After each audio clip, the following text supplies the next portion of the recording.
저희를 사랑하시는 아버지 하나님, 저희를 진리의 말씀으로 불러주시고 또 주님의 사랑 안에 살 수 있도록 도와주셔서 감사합니다. 새로 허락된 올 한 해 저희들 더 기쁨으로 섬길 수 있도록 붙잡아 주시고 연약한 이 모습들이 주님이 기뻐하시는 거룩한 삶으로 인도될 수 있도록 도와주시고 주님의 인격이, 주님의 향기가 나타날 수 있는 저희들 될 수 있도록 도와주시옵소서. 전도하는데 게으르지 않고 지혜롭게 전도하고 인도할 수 있도록 자비를 베풀어 주시옵소서. 오늘 배우는 이 말씀도 우리의 삶의 한 부분이 될 수 있도록, 그래서 주님이 기뻐하시고 저희들이 더 풍성해질 수 있는 시간들 될 수 있도록 도와주시옵소서.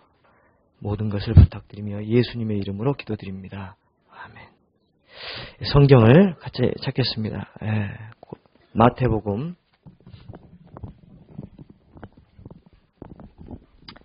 자, 마태복음 5장을 먼저 찾겠습니다. 마태복음 5장에 46절부터 48절까지 같이 읽으시겠습니다. 마태복음 5장 46절부터 48절까지입니다. 같이 읽으시겠습니다. 너희가 너희를 사랑하는 자를 사랑하면 무슨 상이 있으리요? 세리도 이같이 아니하느냐? 또 너희가 너희 형제에게만 무난하면 남보다 더하는 것이 무엇이냐? 이방인들도 이와 같이 아니하느냐? 그러므로 하늘에 계신 너희 아버지의 온전하신 것 같이 너희도 온전하라. 오늘의 주제의 말씀은 전도와 성화의 방법론적인 접근입니다. 제목을 이렇게 거창하게 잡은 이유는 전도해야 된다라고 하는 당위성을 다 알고 있습니다. 또 성화되어야 된다는 당위성을 우리가 알고 있는데, 과연 전도와 성화를 이루기 위해서는 우리가 어떤 방법으로 접근을 해 나가야 될 것이냐라고 하는 그 방법론적인 차원에서 이렇게 말씀을 드리려고 합니다. 먼저는 우리가 성스럽게 바뀌어가는 성화의 삶에 대해서 말씀을 드리려고 하는데요. 프린트물 8번을 보시겠습니다. 프린트물 8번입니다. 좀 넘기셔야 될 텐데요.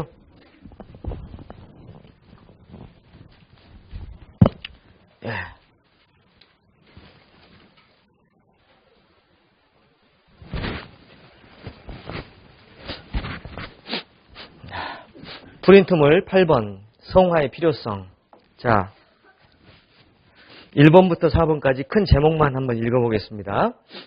죄의 영향력에서 완전히 벗어나 전인적인 구원을 실현하기 위해 남겨진 죄의 기질을 통해 악함과 약함을 알고 하나님을 의지하기 위해 남겨진 죄의 기질을 버려 임재의 조건을 충족해 하기 위해 그리스도의 인격을 본받아 하나님의 창조 목적을 드러내기 위해 성화가 필요한 이유는 이렇게 4가지로 압축할 수가 있다. 첫 번째는 죄의 영향력이 구원을 받았지만 여전히 있습니다. 그래서 이 죄의 영향력에서 완전히 벗어나서 전인적인 우리의 지식도, 우리의 감정도, 우리의 의지도 그런 전인적인, 그리고 우리의 육체까지 나중에 영화되는 데까지 구원을 실현하기 위해서 우리는 성화돼야 된다, 이렇게 말씀을 드릴 수 있죠. 구원받았지만 죄의 형벌에서 면제받은 거지 죄의 영향력은 그대로 있지 않습니까? 그래서 우리는 성화돼야 되는 것이죠. 그리고 남겨진 죄의 기질을 통해서 악함과 약함을 알고, 그래서 더욱 하나님을 의지할 수 있기 위해서 우리가 성화돼야 되겠습니다. 왜 우리에게 죄의 영향력이 있고 또 남겨진 기질들이 있을까? 그것은 어떤 초월적인 의미에서 하나님이 그런 남겨진 우리의 모습들, 약한 부분, 악한 부분, 약함이 틀리고 악함이 틀리다는 거 아시죠? 악한 것은 악한 거고 약한 것은 약한 건데 점 하나에 따라서 의미가 굉장히 틀려지죠. 우리는 악할 수도 있고 약할 수도 있어요. 때로는 약하는 거지 악한 건 아니죠. 때로는 악한 거지 약한 건 아니죠. 근데 우리는 기본적으로 약합니다. 두 번째로는 죄의 성품이 남아있기 때문에 또 기본적으로 악하죠. 그래서 우리는 악할 뿐더러 약한 존재이지 않습니까? 그래서 이런 모습 속에서 하나님을 의지하기 위해서 사사기서 2장 22절을 보시면은 같이 읽어보십니다. 이는 이스라엘이 그 10조에 지킨 것 같이 나 여호와의 도를 지켜 행하나 아니하나 그들로 시험하려 함이니라 하시니라. 그 열국을 머물러 두사 속히 쫓아내지 아니하시며 여호수아의 손에 붙이지 아니하셨음이 이를 인함이었더라. 사사기 때 물론 이스라엘 사람들이 그 가나안 족속들을 다 멸망시키지 못한 건 틀림없죠. 그것은 그들의 잘못된 불순종에서 기인된 것이지만은 그렇지만은 그런 어떤 남겨진 그 민족들을 통해서 하나님을 정말로 의지하는지 또 하나님 말씀대로 살아가는지 안 살아가는지를 테스트하려고 하는 하나님의 초월적인 어떤 섭리가 있다는 것입니다. 그래서 우리가 구원받았지만 여전히 주의 기질이 남아있는 이런 것을 통해서 하나님을 더 의지하는 것을 배우게 되고 그리고 그런 어려운 환경 속에 있음에도 불구하고 하나님으로 기뻐해서 하나님의 테스트를 통과함으로 우리가 정말 실질적인 하나님의 자녀가 되는 자격을 더 획득하기 위해서 이런 것들이 주어져 있다라고 우리가 이해하시면 될 것 같습니다. 그 다음에 3번에 보니까 남겨진 죄의 기질을 버려서 임재의 조건을 충족시키기 위해서 그러니까 하나님 앞에서 죄의 기질이 남겨져가지고 계속 잘못된 길로 가면은 하나님이 함께 하실 수가 없지 않습니까? 출애굽기 29장 46절 같이 읽어보십니다. 그들은 내가 그들의 하나님 여호와로서 그들 중에 거하려고 그들을 애굽 땅에서 인도하여 낸 줄을 알리라. 나는 그들의 하나님 여호와니라. 그들이 이제 출애굽을 했습니다. 출애굽이 목적이 아니고 하나님이 함께 하시는 그 가나안 땅에서 영화를 누리기 위해서 출애굽한 것이죠. 구원 자체가 우리의 삶의 목적만이라고 말하기에는 부족함이 있습니다. 하나님의 임재를 위해서 우리는 구원받았죠. 하나님과 함께 살기 위해서 우리는 구원받았습니다. 구원은 하나의 관문이고 하나님과 함께 사는 것이 신앙의 최종의 목적이라고 한다면은 우리가 성화되지 않고는 하나님과 함께 살기가 정말 껄끄러워지는 거죠. 법적 지위는 획득했지만 경험적으로 하나님 우리와 함께 하시기가 어려울 수가 있습니다. 이번에 명절 때 설에 이제 저희 집에 광주에 집에 갔더니 형님 네 분이 왔습니다. 근데 이제 개들을 2마리를 데리고 왔어요. 개들을 2마리 데려왔는데 저는 개 싫어하거든요. 근데 개가 그냥 그 집안에 그냥 온통 막 쏘다니면서 막 짖고 막 재롱 부리고 막 그러는데 저희 큰형이 깨달은 거 있답니다. 그게 뭐냐면은 개들 함께 침대에서 재우기 위해서는 개가 깨끗해야 되잖아요. 그것처럼 우리가 구원받아서 정말 하나님과 함께 동행하기 위해서는 우리가 깨끗하지 않으면 안 됩니다. 구원받을 때는 예수님의 은혜로 죄의 영향력에서 벗어나서 천국의 자격을 얻은 것은 사실이지만은 하나님과 함께 살기 위해서는 진정한 의미에 살기 위해서는 우리가 정말 더 성숙하게 변화되어야 된다는 것이죠. 구원받아서 달랑 천국만 가는 게 아니고 진짜 하나님이 우리의 삶 가운데서 지배하시고 함께 사는 그런 모습이 필요하다. 그런 의미에서 우리가 성화되어야 된다. 이렇게 말씀드릴 수 있고 4번째, 그리스도의 인격을 본받아 하나님의 창조의 목적을 드러내기 위해서 아까 읽었던 말씀 같이 읽어보십니다. 마태복음 5장 48절 그러므로 하늘에 계신 너희 아버지의 온전하심과 같이 너희도 온전하라. 하나님이 아담을 창조하셨을 때 아담이 하나님의 신부, 하나님의 사랑의 짝으로 창조하셨지 않습니까? 그 하나님의 사랑의 짝으로 창조된 사람은 하나님의 형상을 주셨던 거죠. 하나님의 형상은 뭡니까? 영적인 형상인 것뿐만 아니고 그리스도의 인격의 형상일 수도 있습니다. 하나님의 형상, 영적인 어떤 형상뿐만 아니고 그리스도, 그분이 우리를 창조하신 최종의 그분을 닮아가는 것이 우리를 창조하신 최종의 목적이죠. 그래서 성화되는 것은 너무나 중요한 우리에게 도전을 주고 있다. 구원받은 게 중요하지만 우리가 자라가는 거, 성숙해지는 건 더 중요하죠. 학교에 들어가는 것이 중요하지만은 공부하는 것이 더 중요합니다. 결혼하는 것이 중요하지만은 사랑하며 사는 것은 더 중요한 것이죠. 구원받은 것이 중요하다면은 하나님과 함께 사는 것이 더 중요하고 그걸 위해서 우리가 성화돼야 된다라고 말씀드릴 수 있는데요. 성화를 방해하는 것들이 있습니다. 그게 죄성이잖아요. 따라해보시죠. 죄성. 영어로는 simple nature라고 합니다. 우리 안에 있는 본성이죠. nature. 근데 simple 뭐예요? 죄를 지을 수밖에 없는. 그런 simple nature가 있다라고 하는 겁니다. holy nature가 아니고 거룩한 성, 본질이 있는 게 아니고 simple nature가 있다는 것이죠. 이런 죄성들이 왜 있을까? 유전학자들은 유전자의 특질에 따라서 사람의 기질이 좌우된다. 이렇게 말하는 사람들은 리차드 도킨스라고 하는 만들어진 하나님을 그 책을 쓴 리차드 도킨스라는 유명한 사람이 있지 않습니까? 이 사람을 비롯한 대부분의 유전학자들이 사람의 특성은 그 사람의 유전자에서 나온다. 실제로 유전자의 특질 때문에 사람의 성격이 정해진 것은 틀림없습니다. 예를 들어서 다혈질이라고 하는 사람은 그런 유전자를 가지고 있는 것이고 담즙질이라고 하는 사람도 그런 유전자를 가지고 있는 것이죠. 근데 그런 유전자를 몰랐던 고대인들은 그것을 기질론으로 말했던 것이죠. 그 사람의 피가 좀 많다 그러면 다혈질로 표현을 한 것이에요. 그런 피가 좀 많게 보여지는 사람들은 다혈질이고 그 다혈질인 사람들은 화를 버럭버럭 잘 낸다. 예, 한번 따라해 보시겠습니까? 버럭. 조금 리얼하게 버럭. 우리 버럭 화를 내는 되겠죠. 이 다혈질적인 담즙질은 뭡니까?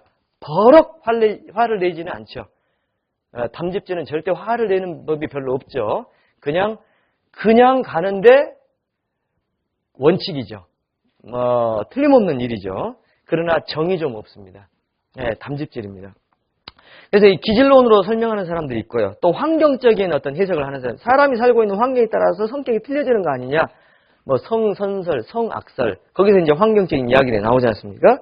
또는 이원론적인 해석들이 나오죠. 헬라 철학의 영향을 받아서 육체는 악하고 영은 선한데 그 영이 육체 속에 들어가서 그 영도 더럽혀졌다라고 말하는 그런 이원론적인 이야기를 하게 되는 것이죠. 근데 성경은 뭘 얘기하고 있습니까? 표면적으로는 그것이 유전자의 결함일 것처럼 보일 수도 있고 또 어떤 환경적인 영향력을 받아서 그 사람의 그 어떤 특질이 아주 많이 이렇게 왜곡될 수 있고 나빠질 수는 있을지는 모르지만은 사실은 그것은 표면적으로 보이는 것이고 진정한 의미로서 내면적으로는 죄의 기질이 유전되고 있다는 것이고 그 죄의 기질 안에 사탄의 영향력이 함께 있다는 것입니다. 그러니까 과학자들은 그런 영적인 부분들, 죄의 기질이라든지 사탄의 영향력이라든지 그 다음에 개인의 의지로 범죄하는 그런 개인의 의지적인 그런 타락을 이해하지 못하기 때문에 그 사람이 어떤 유전적인 결함이다, 환경적인 영향이다, 어떤 기질이다, 이원론이다 이렇게 설명하는 것이죠. 그래서 이렇게 설명하긴 하지만은 그러나 그들의 말이 표면적으로까지 틀린 건 아니라는 거예요. 예? 무슨 얘기인지 아시겠어요? 표면적으로까지 그들의 분석이 틀린 건 아니에요. 유전적인 영향이 틀림없이 있긴 있습니다. 유전자적인 영향이. 그러나 그건 표면적인 이유일 뿐이지 실제적인 것은 죄의 기질이라는 것이죠. 그 내면적으로 흘러가는 죄의 기질이 있고 그 다음에 사탄의 영향력이 있고 우리의 범죄의 의지가 있다. 그런 의미에서 우리는 많은 경우 실수하게 되고 여전히 죄를 부둥켜 안고 있게 되고 그래서 우리가 이런 것들을 극복하고 성화돼야 되지 않겠냐. 그럼 유전적으로 말하는 사람은 어떻게 합니까? 그건 불가능하다. 유전자를 바꾸지 않는 한 그 사람의 성질이 바뀌지 않는다라는 것이에요. 기질론을 말하는 사람은 뭐라고 얘기하는 겁니까? 그 기질이 바뀌지 않는 한 이제 그 사람이 성화될 수 없다고 말하는 것이죠. 이원론을 말하는 사람은 뭐라고 말합니까? 그 사람이 죽지 않는 한 그 사람이 범죄를 그칠 수 없다는 것이죠.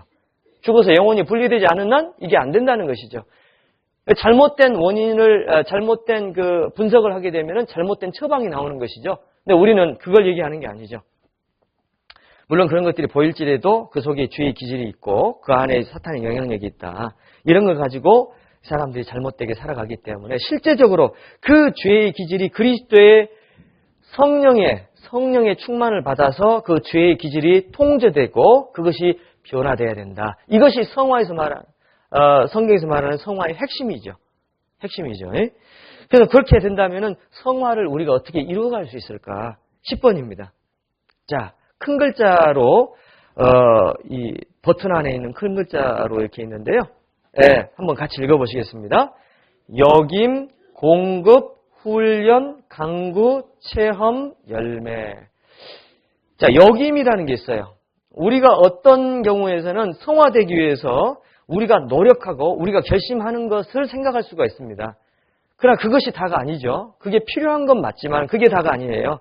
기본적으로 여김이 필요하다는 거죠. 그 여김 안에 작은 글씨로 몇 가지가 있는데요. 제가 읽어볼게요. 침례의식, 신전의식, 종말의식, 지체의식, 청지기 정신. 이런 것들을 우리가 깨닫고 그것을 지속적으로 그걸 여겨가야 된다는 것입니다. 깨닫고 단 한 번의 경험이고 그것을 지속적으로 여겨가야 돼요. 그것은 지속적인 우리의 어떤 노력으로 가능한 것이에요. 이 두 가지가 다 있어야 됩니다. 깨닫고 여겨가야 된다는 거죠. 예를 들어서 이런 것을 깨닫고 여겨가지 않으면은 우리의 노력으로만 우리 죄 안 지어야 돼, 버럭하지 않아야 돼, 우리가 참아야 돼, 인내해야 돼 이렇게만 할 수가 있다는 거죠. 거기에는 한계가 있다는 것이죠. 그렇기 때문에 먼저는 내가 그리스도께서 십자가에 돌아가실 때 나도 죽었구나 라는 것이 마음에서 깨달아야 된다는 것이에요. 그러나 그 깨달음이 한 번으로 끝나는 게 아니고 지속적으로 여겨져야 된다는 것이죠. 뿐만 아니고 신전의식도 마찬가지죠. 지금 내가 혼자 있는 게 아니고 하나님이 나와 함께 계시구나. 그래서 그 베델에서 야곱이 외로웠지만은 하나님이 함께 계시다는 것을 깨닫고 그 마음에서 든든함을 느끼고 마음에 어떤 경각심을 느꼈지 않습니까? 그런 깨달음이 있을 때 야곱은 결코 외롭거나 결코 방종적으로 살기가 어려워진다는 거죠. 그 한 번의 깨달음이 그런 깨달음들이 필요하다는 것이고 종말의식도 마찬가지죠. 우리가 결국에는 살다가 죽을 수밖에 없고 하나님 앞에 설 수밖에 없구나. 그렇다면 내가 지금 하는 모든 것들이 무슨 의미가 있을까라고 하면서 하나님의 서는 그날의 모든 것을 초점을 맞추게 된다는 거죠. 지금 그래서 기뻐하는 것을 별로 기뻐하지 않게 되는 거고 지금 슬퍼하는 것을 별로 슬퍼하지 않게 된다는 거죠. 왜냐하면 이 모든 것들은 지나가고 하나님 앞에 서는 그날이 가장 중요하니까요. 그걸 종말의식이라고 하는 것이고 지체의식은 뭡니까? 형제자매들이 나한테 잘못했다든지 함부로 했다든지 이렇게 할 때 막 불쾌한 마음이 들고 막 이렇게 되잖아요. 또는 어떤 분들이 교회 안에서 잘 쓰임을 받을 때 시기하는 마음도 생깁니다. 저는 생길까요? 안 생길까요? 저는 생깁니다. 누가 올라가면 이무열 목사님의 단상에 올라가면 이게 서도성 목사님의 단상에 올라가면 홍정일 목사님의 단상에 올라가면 이 목사님 말할 것도 없고요. 저도 생깁니다. 그런 어떤 라이벌 의식 또 그런 시기하는 질투하는 마음, 어떤 상처받는 마음들, 이런 것들이 올라갈 때에 우리가 어떤 생각해야 돼요?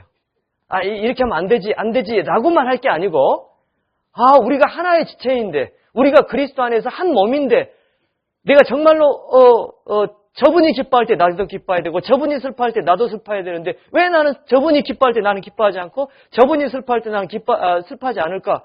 내가 이거 뭔가 잘못된 거 아닌가? 나는 왜 이 모양일까? 라고 하면서 지체의식을 쉽게 생각할 때 그런 잘못된 사상에서 벗어날 수가 있다는 것입니다. 자, 그게 지체의식이고 청지기 정신도 마찬가지죠. 청지기 정신. 마태복음 25장에 보니까 달란트를 주실 때 자기 소유를 다 맡기고 재능별로 달란트를 주셨다 그랬잖아요. 그러니까 자기 소유를 다 맡기셨지 우리 것이 아니라는 것이죠. 이게 청지기 정신이잖아요. 우리는 쉽게 우리가 노동해서 우리가 돈을 벌었기 때문에 이것이 우리의 것이라고 생각하는 경향이 있죠.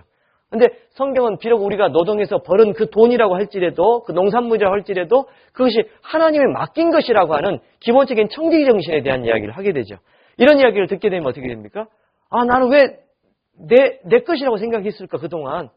지금 호주머니에 그 손을 한번 집어넣어 보세요. 뭐 잡히십니까? 뭐 없네. 저는 먼지밖에 없고요. 예, 뭐 잡히신지 모르겠습니다. 이게 딱 잡힐 때, 이거 주님 건데, 내가 주님 것을 지금 주님 것을 지금 쓰고 있구나. 이런 생각을 해야 된다는 것이죠. 이거 10분의 1을 바쳐야 되고 10분의 9는 내 것이다. 이게 아니고요. 이게 청지기 정신인데, 이렇게 여겨가는 것이 필요한데, 이것을 단지 여기는 것은 깨닫지 못한 것이에요. 깨달아야 돼요, 한 번은. 그리고 깨달아서 끝나는 게 아니고 지속적으로 여겨가야 돼요. 그 두 가지가 함께 있어야 된다는 거죠. 한번 따라해 보시죠. 깨달음, 여김. 어떤 분은 깨닫지 못하고 여기기만 하고 있어요. 어떤 분은 깨닫고 여기지는 않고 있어요. 둘 다 잘못된 것이죠. 둘 다 잘못된 것이에요. 깨달으셔야 돼요. 저는 저희 집사람을 보고 깨달았습니다. 깨달았습니다. 그 깨달음은 저로 하여금 결혼하게 만들었어요. 그렇죠? 저 자매를 사랑해야 돼. 누가 우리 위에 목사님들이 중매를 시켰으니까 저 자매를 사랑해야 돼. 그게 아니고 깨달은 거죠. 깨달음이 왔잖아요. 그러니까 자동이 되잖아요. 깨달음은 굉장히 중요한 신앙의 요인입니다. 깨달음이 필요해요. 나는 십자가에 못 박겠다라는 것이 정말 깨달음으로 와야 되고, 내 것은 내 것이 아니다라는 것이 깨달음이 와야 되고, 내가 지금 일희일비하는 모든 것이 무의미하다는 것, 이것은 결코 영원하지 않다는 것, 주님 앞에 서는 그날이 가장 중요하다는 것, 그게 정말 내 안에서 깨달아져야 되죠. 그리고 계속 지속적으로 여겨져야 되는 것이에요. 그것이 깨달음과 여김의 교리입니다. 아시겠죠? 무슨 말인지 지금 모르신 것 같은데. 아시겠습니까? 예. 그 다음에 이제 그렇게 해서 끝나는 것이 아니고 공급이 필요하다는 것입니다. 공급은 뭡니까? 같이 읽어보십니다. 시작. 말씀, 기도, 교제, 봉사, 서적, 찬양. 됐습니다. 말씀이 공급이죠. 기도가 공급이고요. 교제가 공급이고요. 봉사도 공급이냐? 예, 봉사가 공급이죠. 신앙, 서적도 공급이죠. 찬양도 공급이죠. 이 모든 것들은 우리에게 신성한 공급을 줍니다. 우리에게 도전을 주고, 그러니까 그냥 흘러오는 것 같은 잔잔한 공급도 있지만은 도전을 주는 게 있어요. 충격적으로 다가오는 것들. 말씀을 들을 때, 또 교제할 때 그 간증 속에서 하나님의 역사를 체험할 때 막 전율이 일어나는 것처럼 도전을 받기도 하죠. 그런 도전도 공급 중에 하나입니다. 그러니까 잔잔한 공급도 있고 충격적인 공급도 있죠. 그런 것들을 우리가 공급을 받으면서 우리가 계속 그 말씀에 붙잡히게 되고, 그 간증에 붙잡히게 되고, 그 찬양의 감동에 붙잡히게 되고, 그 구원받은 영적인 거인들의 삶에 붙잡히게 되죠. 저는 어느 날 이게 그 차를 몰고 가는데 어떤 분 말씀을 들었는데 그분의 삶을 제가 듣게 됐어요. 너무 엄청난 것들이죠. 상상도 못하는 일들이고 그런 부흥들이 일어나고 있습니다. 그래서 저는 한동안은 그게 계속 머리에 남았었던 거죠. 그게 신성한 공급에 붙잡히는 것이죠. 신성한 공급이죠. 한번 따라해 보시죠. 신성한 공급. 하나님께로부터 오는 신성한 공급이죠. 비록 그것이 전도인의 입으로 통해 나오는 말씀일지 모르고, 또 어떤 이제 새로 구원받은 사람의 간증일지 모르고, 이제 콧노래를 부르는 주일학생들의 콧노래일지 모르지만 어느 순간 내게는 신성한 공급으로 다가오고 있는 것이에요. 그런 신성한 공급들이 있을 때 충격을 받게 되고 그 공급에 사로잡히게 되는 것입니다. 그래서 신앙생활은 사로잡히는 생활이죠. 말씀에 사로잡히는 거고, 이런 공급들에 사로잡히는 것이죠. 뿐만 아니고 그 공급들이 계속 묵상되어져야 된다는 것이죠. 순간으로 끝나는 게 아니고 묵상되어져야 된다는 것입니다. 그리고 이제 훈련되어져야 된다는 것이죠. 공급은 하나의 이제 외부에서 내게 들어오는 어떤 영적인 흐름이고요. 이제 그것이 정말 나의 신앙의 모든 것이 되기 위해서, 일부가 되기 위해서는 훈련이 필요하죠. 그 훈련은 승리만이 있는 게 아니고 실패가 있고, 그리고 그 실패를 야기시키는 실제적인 여러 가지 어려움들이 있죠. 교회 안에서 상처도 있을 수 있고, 그 다음에 이단 시비의 핍박이 있을 수 있고, 봉사를 했을 때 이제 자기 의에 도취했다가 자기 의가 깨지는 그런 훈련일 수도 있고, 그리고 자기 시기를 붙잡고 있다가 그 시기가 될 때까지 하나님이 주시는 응답을 보지 못하고 스스로 넘어졌다가 회복되는 회복의 훈련이 될 수도 있고요. 그런 여러 가지 훈련이 있을 수 있죠. 우리가 신앙 프로그램이 있습니다. 신앙 세미나, 신앙 수련회 여러 가지가 있지만은 그런 신앙 수련회나 신앙 세미나가 신앙 훈련을 대체할 수는 없습니다. 그런 신앙 세미나는 신앙 훈련을 신앙 훈련답게 하기 위한 보조 수단일 뿐이지, 이런 훈련은 평생 주님 앞에 갈 때까지 우리의 삶을 통해서 받아가야 되는 것이죠. 아직은 졸업할 수가 없는 것이죠. 그리고 그 훈련뿐만 아니고 이제는 하나님 앞에 간구하는 간구가 필요합니다. 간구.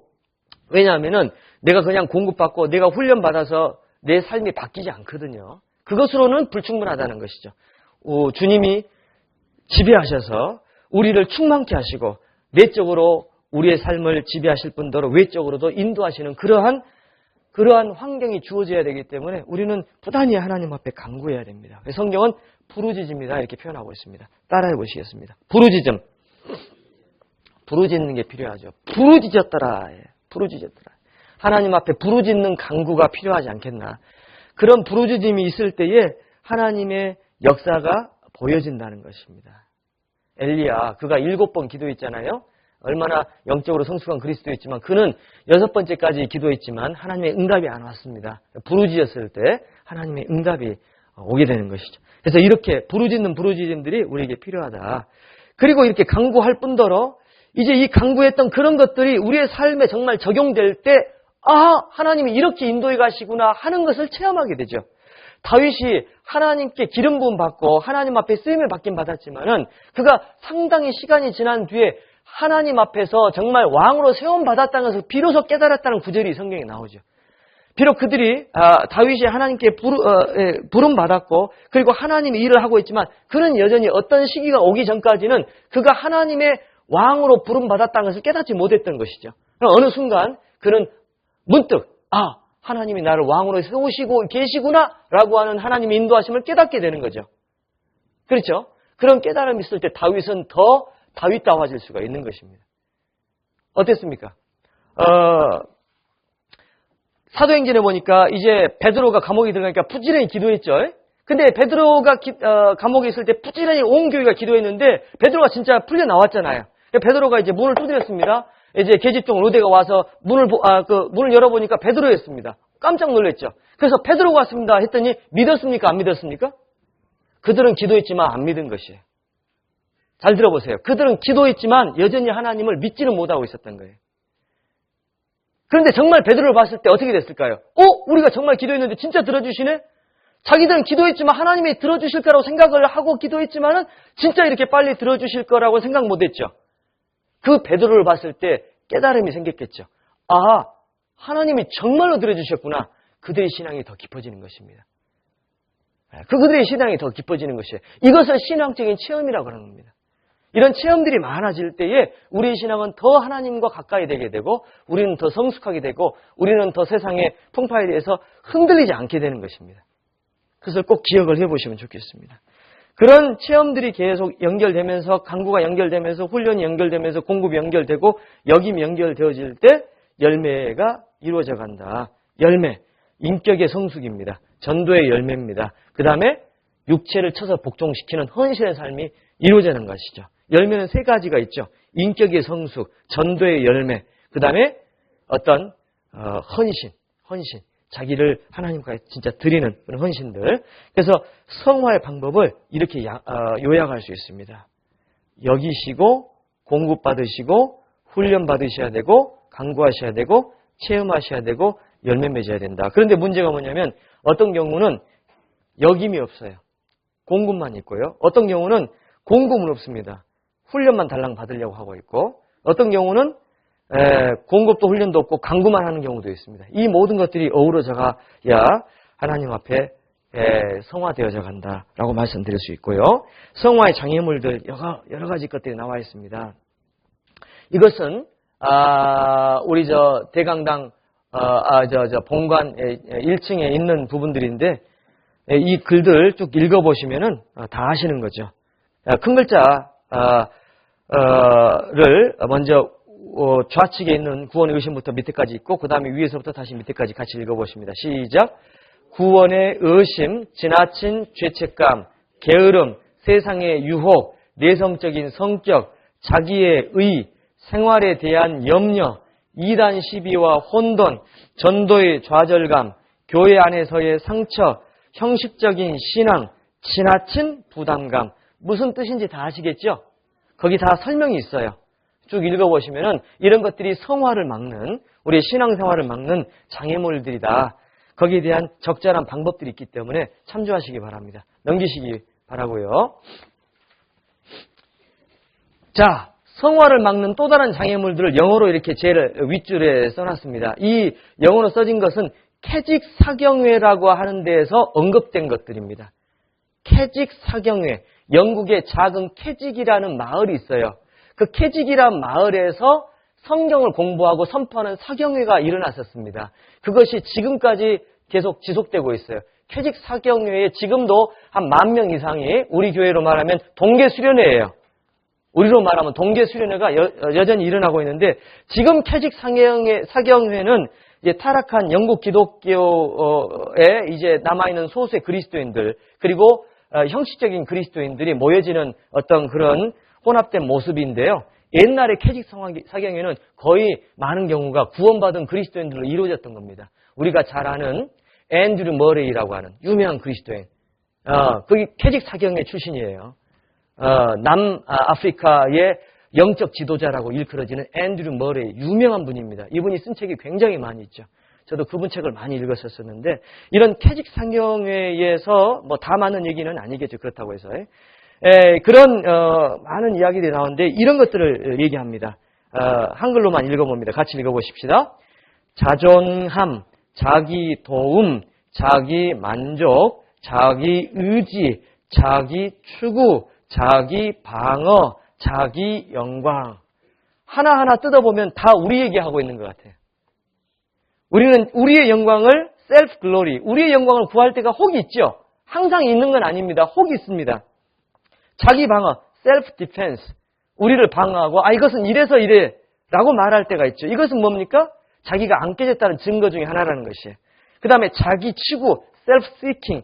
내가 뭐가 돼야 되겠다. 자기의 의지가 강할 때 하나님이 역사하시기가 어렵지 않습니까? 셀프 프리징, 자기 만족. 하나님은 만족하지 않는데 자기가 만족할 수가 있어요. 셀프 헬프, 자기 도움이죠. 이게 이제 F가 틀렸네. P로 바뀌어야 되는데 이게 잘못 나왔어요. 자존함, 셀프 디펜던스. 그건 뭐예요? 자기가 스스로 존재한다. 하나님의 도움 없이. 자존함이죠. 자, 이런 것들이 성화를 막는 건데, 이런 것들은 사실 이렇게 용어로 이렇게 정리하지 않아도 우리가 항상 수요 말씀에서 듣는 얘기죠. 그래서 항상 어떻게 해요? 그리스도인은 목을 내놓아야 된다. 내 목은 내놓고 내 목에 누가 계셔요? 그리스도께서 계셔야 된다. 이렇게 말할 수 있겠죠. 그래서 이런 것들을 우리가 이제 벗어날 때 주님이 역사하실 수가 있다. 우리 성호경 부역장님은 여기 자존함, 자기 도움, 자기 만족, 자기 의지, 자기 추구, 자기 방어, 자기 영광, 여기서 어떤 게 조금 마음에 걸리시는 것 같습니까? 다 걸리신다고 말씀하셨습니다. 지금 다 걸리신다고. 다 걸리신다고. 자기 만족. 자기 만족은 아마 아니신 것 같고요. 자기 영광? 몰라요. 그럴지도 모르죠. 예. 자, 이런 것들이 우리한테 어느 정도 있습니다. 이런 것들을 벗어나야 됩니다. 그래서 이런 것들을 벗어날 때 어떻게 바뀔 것이냐? 신앙의 인격들이 나오죠. 베드로 전후서에 나와 있는 신앙의 인격, 고린도전서 13장에 나와 있는 신앙의 인격, 뭐 이런 것들이 다 나와 있는 것들을 요약을 했는데요. 사랑입니다. 사랑은 고린도전서 13장 13절에 신자의 도덕적인 자질질 가운데 가장 중요하죠. 4번, 자제입니다. 자제. 우리의 삶에서 이 자기 훈련이 개발되지 않으면 우리는 봉사일에 적합치 않게 될 것이다. 왜냐하면 자제되지 않고 절제되지 않으면 결국에는 잘못된 길로 나가잖아요. 자기 열심으로. 잘못될 수가 있다는 거죠. 그 다음에 11번, 열정. 같이 읽어보십니다. 이것은 하나님의 일에 정열을 갖는 것을 말한다. 미지근함은 주께 가증한 것이라. 그분은 하나님의 일에 열심을 내는 것을 사랑하신다. 단 열정은 잘못 유도되거나 무질서를 유발해서는 안 된다. 미지근함은 주께 너무나 가증하다고 말하지 않아요. 차든지 덥든지 하라. 그러면 세상으로 가란 얘기냐? 그 얘기는 아니죠. 주님 앞에 온전하게 살아라. 그 말씀이죠. 미지근함, 열정이 필요하다는 것입니다. 그 다음에 13번 기쁨인데요. 굵은 글자 같이 읽어봅니다. 우리의 시선이 주님과 영원한 가치에 고정되는 한 우리의 기쁨은 결코 상실되지 않는다. 사실은 기쁨이 상실되는 단순한 이유가 있습니다. 천국이 눈에 안 보여서 그러죠. 함께 하시는 주님이 안 보여서 기쁨을 순간 놓칠 수 있는 거죠. 근데 정말로 천국 가게 됐고 정말 주님이 함께 하시다는 것이 틀림없다면 우리는 순간순간 기뻐할 수밖에 없는 것이죠. 근데 우리가 그 주님과 천국을 보지 않고 우리의 환경과 우리의 형편을 볼 때에 우리의 기쁨은 금방 날아가 버리는 것입니다. 자, 여기 전등이 켜져 있습니다. 전등을 끄면 어떻게 되겠습니까? 어둠은 그 순간 바로 찾아오는 것이죠. 주님이 우리 마음속에 사라지는 순간 세상은 바로 들어오는 것이고 세상의 염려가 바로 들어오는 것이죠. 거기에 어떠한 지연 시간이 없다는 것이죠. 그래서 우리는 항상 빛 가운데 있어야 된다는 것이죠. 항상 빛 가운데. 엊그제도 제가 어떤 모임에 갔더니 해외 선교여행 갔다 왔던 어떤 청년 이야기를 제가 들었습니다. 가서 함께 참여하니까 너무나 참 좋고 신앙이 회복되고 좋았다는 것이에요. 근데 한국에 오니까 한 2, 3일 지나니까 벌써 하루하루가 마음이 세상으로 가고 있는 것을 발견하는 것이죠. 하루하루가. 그때는 정말 내가 해외 선교에 정말 힘을 보태야 되겠다. 내가 열심히 살아야 되겠다. 내가 교회에서 봉사도 해야 되겠다. 이런 마음이 들었는데 다음날 까지는 괜찮았겠죠. 그 다음날 꼭 봉사를 해야 될까? 그 다음날 꼭 해외 선교에 힘을 보태야 될까? 이런 생각들이 조금씩 들어올 수 있겠죠. 저희들 또 전도연 수련회 가면요, 성령이 충만해서 옵니다. 성령이 충만해가지고 우리가 열심히 살아야지, 열심히 해외 선교에서 복음을 함께 전하면서 나가야지 하고는 오고 다음날 푹 커져가지고 있을 수가 있습니다. 전도인도 사람이니까요. 그래서 기억해 보십시오. 주님과 영원한 가치에 고정되는 한 우리의 기쁨은 결코 상실되지 않는다. 중요한 이야기죠. 꼭 기억하시면 좋겠습니다. 자, 그 다음에 다음 장을 넘겨보십시오. 13번. 성화에 관한 교파별 견해가 있습니다. 자, 웨슬리안주의라는 파가 있어요. 웨슬리안주의는 존 웨슬레가 만든, 성공의 목사로 있다가 구원받은 웨슬레 아시잖아요. 감리교의 창시자, 메소디스트라고 하죠. 왜 메소디스트라고 하냐? 이분들은 방법을 중요하게 생각했고 원칙을 중요하게 생각했습니다. 그래서 메소디스트라고 해요. 그만큼 철저히 하나님 앞에 헌신해서 살려고 했던 사람들이라 메소디스트라고 합니다. 따라해보십시다. 메소디스트. 영어로 메소드, 그것은 규칙, 방법, 그런 뜻이에요. 근데 메소디스트, 그러면 규칙론자, 원칙주의자, 방법론자, 그런 뜻입니다. 그러니까 하나님 말씀대로 철저하게 살려고 했던 그런 사람들을 메소디스트라고 비아냥거려서 말했던 것이에요. 그래서 그들은 메소디스트라고 불리워졌는데, 이 웨슬레는 어떻게 생각했냐면은, 그래프를 제가 그려보겠습니다. 이거 보면 잘 이해가 안 되실 거예요. 저 그래프를 보시면서 같이 얘기하겠습니다. 조금 어둡게 느껴지네, 여기가. 자, 요거는요. 자, 조금 이게 비틀어졌네요. 자,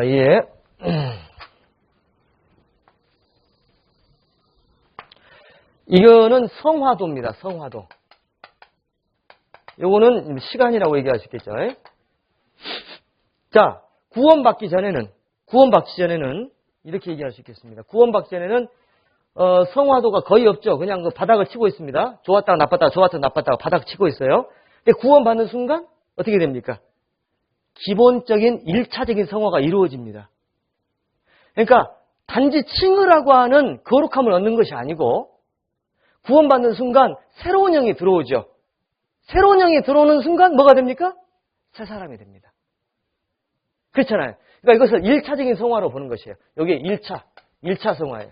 구원받는 순간 갑작스러운 성화가 이루어집니다. 1차적인 성화가 이루어져요. 예를 들어서 제가 82년에 구원받았거든요. 구원을 딱 받는 순간 세상 욕심이 뚝 떨어져 버려요.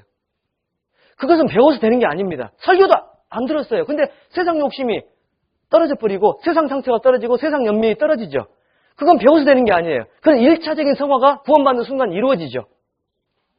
어떤 사람은 순간적일 수 있고 어떤 사람은 약간 이제 점진적일 수 있지만 1차적인 성화가 이루어지는 것이죠. 이렇게. 그러다가 이것이 이제 더 올라가야 되는데 이게 좀 지연됩니다. 지연되지만 돼요. 그런데 이게 어떻게 됩니까? 이것이 이제 굴곡이 있습니다. 이렇게. 어떤 경우는 주님 앞에 올라갔다가 어떤 경우는 내려갔다가. 근데 이제 그래프가요. 이게 올라가는 것이 더 많아야지 내려가는 것이 더 많으면 안 돼요. 이렇게. 많이 내려갔다가 조금 올라가고 많이 내려갔다가 조금 이게 어떻게 됩니까? 결국엔 망하는 거죠.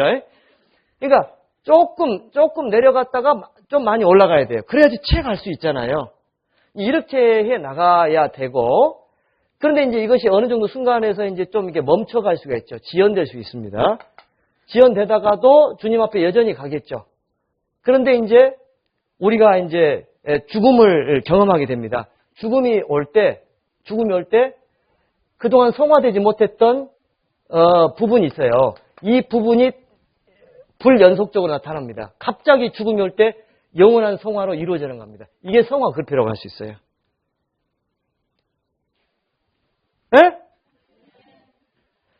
자, 보세요. 구원받기 전에는 이게 왔다 갔다 해요. 구원받기 전에는 뭐 좋았다가 기뻤다가 나쁜 일 했다 착한 일 했다고 하지만 이것은 주님 보실 때 전혀 성화가 아닙니다. 의인이 없다고 했으니까. 그러니까 구원받은 순간에 1차 성화가 이루어져요. 그리고 점진적인 2차 성화가 이루어집니다. 점진적인 2차 성화.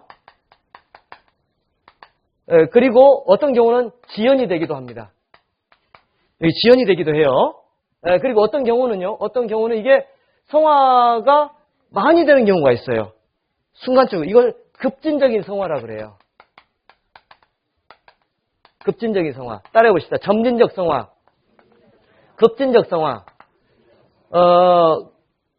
웨슬레가 말한 건 뭐냐면은, 웨슬레가 말하는 것은 구원받기 전에 이 상태였다가 갑작스러운 성화가 별로 구원받을 때 안 이루어진다. 이게 안 이루어지는데, 이게 쭉 흘러가다가 어떤 말씀에 대한 충격적인 깨달음이 있을 때 갑작스러운 성화가 이루어진다는 거예요. 웨슬레가 말하는 이야기는. 갑작스러운 성화가 이루어졌다가 이것이 이제 거의 지속이 되는. 그러다가 주님이 오시고 내가 죽음을 맞이할 때 갑작스러운 이제 완전한 성화가 이루어지는. 이제 이렇게 설명하는 게 웨슬레의 주의입니다. 그래서 웨슬레 주의는 이런 급진적 성화, 여기서 말하는 급진적 성화를 성화의 전체로 보고 있는 것이에요. 급진적 성화를. 자, 그리고 이제 개혁주의 관점이 있습니다. 존 오웬이니 존 모레이나 이런 사람들은 구원받을 때 여기서부터 그래프가 이렇게 점진적으로 올라간다라고 말하는 것이에요. 이게 개혁주의 이야기고, 그 다음에 이제 그 찰스 라일리라고 하는 사람이 있습니다. 유명한 그 균형이 있는 그리스도인의 삶 이렇게 쓴 미국의 그리스도인인데, 찰스 라일리 같은 사람은 구원받은 뒤에 상당한 시간이 지난 다음에 그때 이제부터 이제 영적인 삶을 점진적으로 살아간다라고 말하는 것입니다. 이게 성화 그래프가 다 틀리죠. 그러나 우리가 성경적으로 말한다면은 이렇게 말할 수 있습니다. 1차 성화가 이루어집니다. 언제예요? 구원받을 때. 1차 성화가 이루어져요. 그때 사람이 변해요. 그때 구원 안 받은 사람들 불쌍히 여기는 마음이 들고 새로운 영이 들어왔기 때문에 세상의 어떤 유혹이나 연민이 사라지고 1차 성화가 이루어져요. 그러나 이것이 완전하지 않습니다. 그래서 우리가 지속적으로 하나님을 닮아가야 되고 하나님의 성품이 우리를 지배해야 되죠. 그래서 지속적인 2차 성화가 이루어져야 됩니다. 지속적인 2차 성화가 이루어져야 되는데 어떤 경우는 많은 충격을 받고 2차 성화가 조금 더 가속화되는 경우가 있어요. 이것을 급진적인 성화라고 할 수 있겠습니다. 그러니까 우리의 2차 성화는 점진적, 급진적이 병행을 해나가면서 성화되는 것이에요. 근데 대부분의 사람들이 이게 이제 반복되어져 가면 성화가 돼야 되는데 지연되는 경우가 많다는 거죠. 어느 정도 성화가 되면은 그 상태에서 그냥 지연되어 버리는 이런 경우가 있다는 거죠. 이걸 뭐라고 합니까? 이런 경우를 이건 지연이라고 말하기는 어렵죠. 왜냐하면은 여기서 보면은 지연되는 것처럼 보이지만은 하나님 입장에서 보면은 안 가고 있는 거죠. 이게 상대적인 개념에서 이것은 멈춰 있는 거죠. 요거는 요 단계는 요거보다 훨씬 더 낮은 단계지만 움직이고는 있어요. 이걸 생동하는 신앙이 나올 수 있어요. 믿음의 분량이 작지만 이게 훨씬 더 값이 있을 수가 있다는 겁니다. 요거는 이 단계보다 높아요. 그러나 지금 상당히 지연되고 있죠. 무슨 얘기인지 아시겠어요? 예? 그러니까 이런 단계는 이 사람보다는 훨씬 더 경건한 사람일지 모르지만 여전히 이 사람은 지연되고 있을 수가 있다는 것이에요. 자, 이런 것들을 다 고려해 나가면서 우리가 성화가 돼야 된다라고 말하는 겁니다. 자, 그래서 존 웨슬리의 성화 단계, 초기 성화, 구원받을 때 있고요. 온전한 성화, 그다음 완전한 성화. 이것은 인간의 한계에서 완전히 이루어져 간다는 이런 성화에 대한 교파별 그 관점이 다 틀립니다. 그러나 어쨌든 이런 관점이 틀리긴 하지만은 구원받은 사람은 기본적으로 점진적 성화가 기본 성화의 기본 원칙입니다. 한번 따라해 보시겠습니까? 점진적 성화. 뒤에 히타 좀 꺼주시겠습니까? 뒤에 히타가 있습니다. 우리 집사님. 점진적 성화라고 합니다. 이게 점점 밝아지는 것이죠. 의인은 점점 밝아진다고 말씀하셨습니다. 갑작스럽게 막 순간에 어떤 말씀 깨달아서 확 바뀐다. 그것은 특별한 경우 그럴 수 있겠죠. 그러나 그것은 특별한 경우고 그리스도인의 기본적인 성화는 말씀을 통해서 교제를 통해서 점점 바뀌어가는 것. 이 점진적 성화가 성경에서 말하는 가장 기본적인 성화죠. 이 두 가지를 다 생각하면서 우리의 성화의 방향성을 제시받아야 될 것입니다. 14번. 그렇다면은 성화라는 것은 어떤 것을 의미하는 것이냐. 여기 보면은 의자에 S가 앉아 있어요. 그리고 십자가는 밖에 계시죠. 이건 구원받기 전이죠. 예수님이 밖에 계시고 S, 셀프라고 하는 것이 이제 먼저 내 이기적인 마음이 있는데 페이스, 믿음이 올 때에 주님이 내 안에 와 계시고 셀프는 물러나죠. 그런데 어떤 경우는 구원받았지만 주님이 여전히 물러나가 계실 수도 있다는 거죠. 그 그래프 이해가 되세요? 자, 이거 잘 무슨 얘기냐면 잘 보셔요. 여기 보면 이렇게 돼가지고 의자가 있는데 여기 보면 S는 나라는 것이고 이건 주님인데 구원받기 전에 주님이 내 밖에 계시는 거예요. 구원받으면 주님이 내 안에 들어오시죠. 근데 진짜 신앙이 성장되면 이 자리가 바뀐다는 거죠, 이게. 근데 구원을 받았음에도 불구하고 영적인 그리스도인이 아닌 사람들은 내가 여전히 주인이고 주님이 내 영역 안에 들어와 계시지만은 여전히 아웃사이더로 있다는 것이에요. 구원 안 받은 사람은 주님이 내 영역 안에도 들어와 안 계시는 거고요. 그 차이를 얘기하는 겁니다. 그래서 점점 자기 중심적인 그리스도인이 아니고 그리스도 중심적인 신앙으로 바뀌는 것이 성화에서 말하는 가장 최종의 단계고 그것을 좀 이성적으로 이렇게 논리적으로 설명하면 옆에 있는 단계입니다. 같이 읽어보십니다. 계단, 4개의 계단 시작. 욕심적인 그리스도인, 감정적인 그리스도인, 이성적인 그리스도인, 신실한 그리스도인. 먼저 구원받으면 여전히 육신적일 수 있죠. 나중에 조금 신앙 지나가면은 감정적으로 열심일 수는 있어요. 좋을 때는 열심히 하고 안 좋을 때는 열심히 안 하는 게 감정적인 그리스도인이고 이성적인 그리스도인은 좋든 안 좋든 감정에 휩싸이지는 않습니다. 그러니까 여전히 믿음보다는 이성에 휩싸이죠. 그 사람의 판단에 휩싸여서 열심히 할 수가 있어요. 이 사람은 감정적인 그리스도인보다는 낫고 육신적인 그리스도인보다는 낫지만 여전히 이성 속에 묻혀있는 것이죠. 이런 분이 바뀌어서 믿음으로 바뀌어야 된다는 것이죠. 그 신실한 그리스도인이다 이렇게 말할 수가 있습니다. 그래서 우리는 육신적인,에서 감정적인,에서 이성적인,에서 신실함으로 나가야 된다. 이렇게 할 수 있는데 그렇게 하면서 되어지는 것들이 여러 가지 갈등이 생겨요. 자, 한 장 넘기십시다.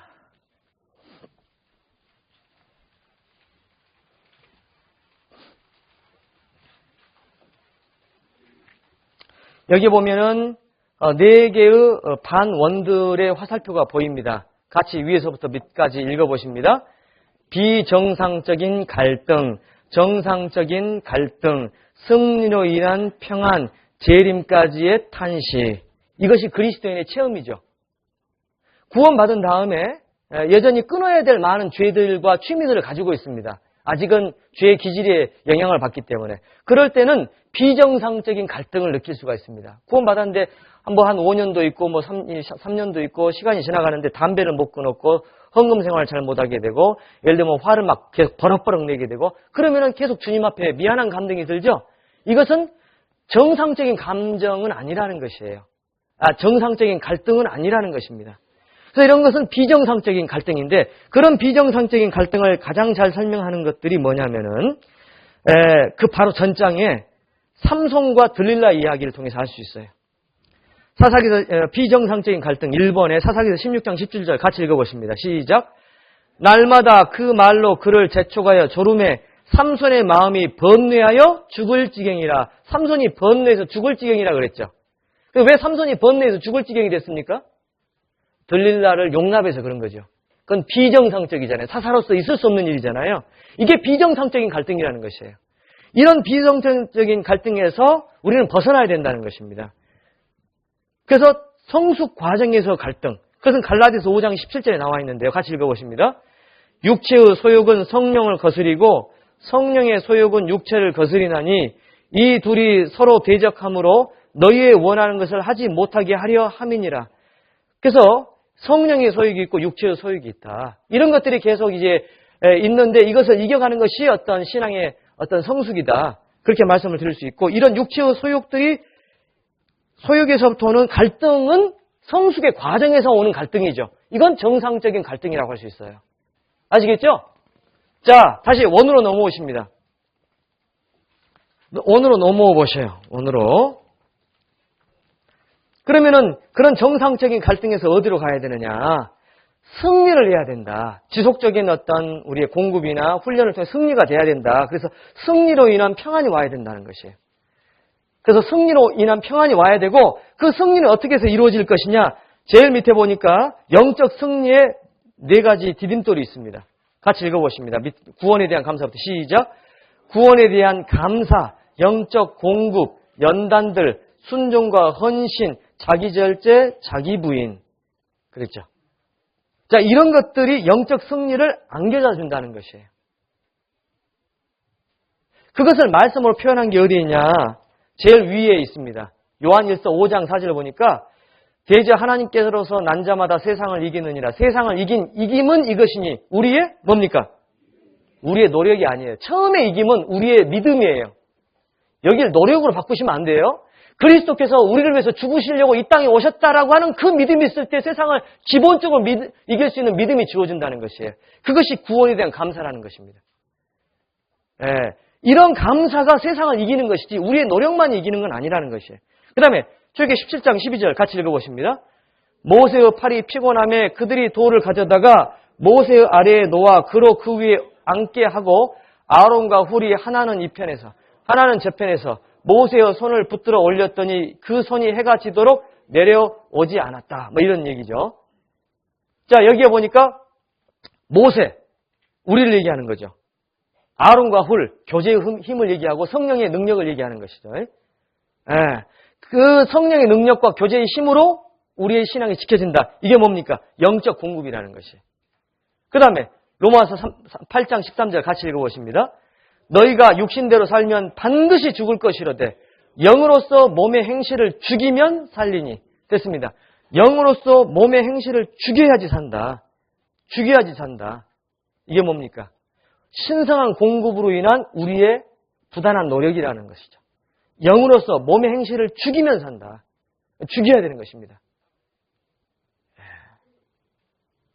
그리고 베드로전서 4장 1절 보니까 같이 읽어보십니다. 그리스도께서 이미 육체의 고난을 받으셨으니 너희도 같은 마음으로 갑옷을 삼으라. 이는 육체의 고난을 받는 자가 죄를 그쳤음이니. 이게 뭡니까? 연단이 계속 이어질 때 우리의 죄가 그쳐진다는 것이죠. 연단이 이어질 때.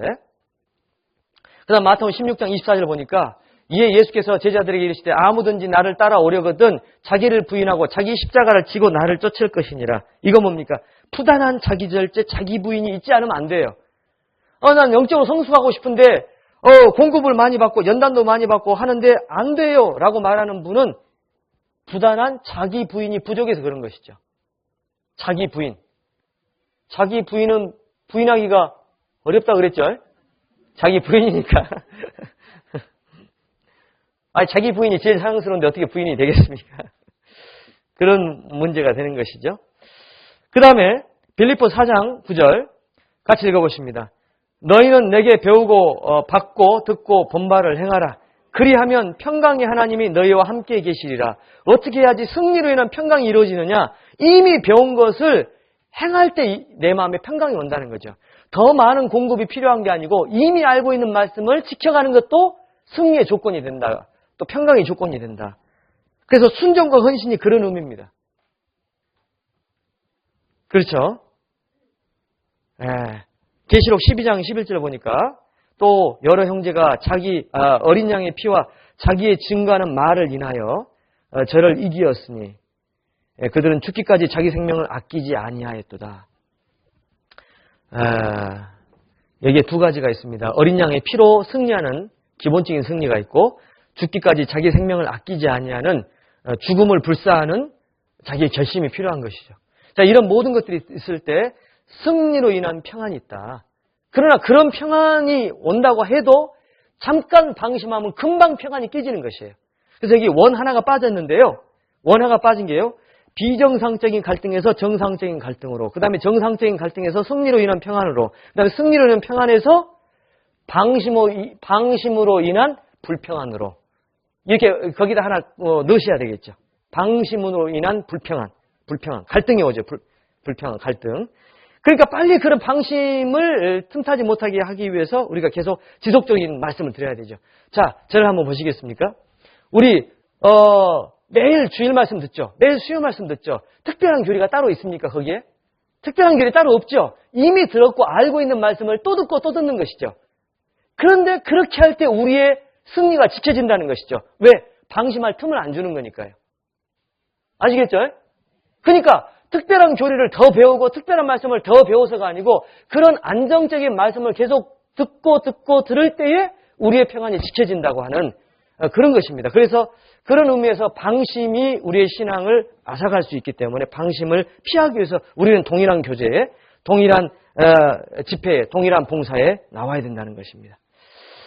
자, 이런 것들을 쭉 이야기하면서도 뭐가 있냐면은 아무리 승리하는 사람도 재림 때까지는 탄식이 있다. 그래서 4번, 방가로 4번 같이 읽어보십니다. 평강의 승리가 있어도 시작. 평강 승리가 있어도 육체의 한계와 죄성으로부터 오는 탄식은 있다. 이런 탄식은 재림으로만 소멸될 수 있기 때문에 믿음으로 기다려야 한다. 무슨 얘기인지 아시죠? 예, 주님 오실 때만 완전한 탄식이 사라지는 거죠. 그 탄식은 두 종류죠. 육체의 한계. 오늘 여기 오셨는데요. 여기 오신 분들 중에서도 하품 하시는 분이 계세요. 근데 하품을 안 하려고 했는데 하품이 됐죠.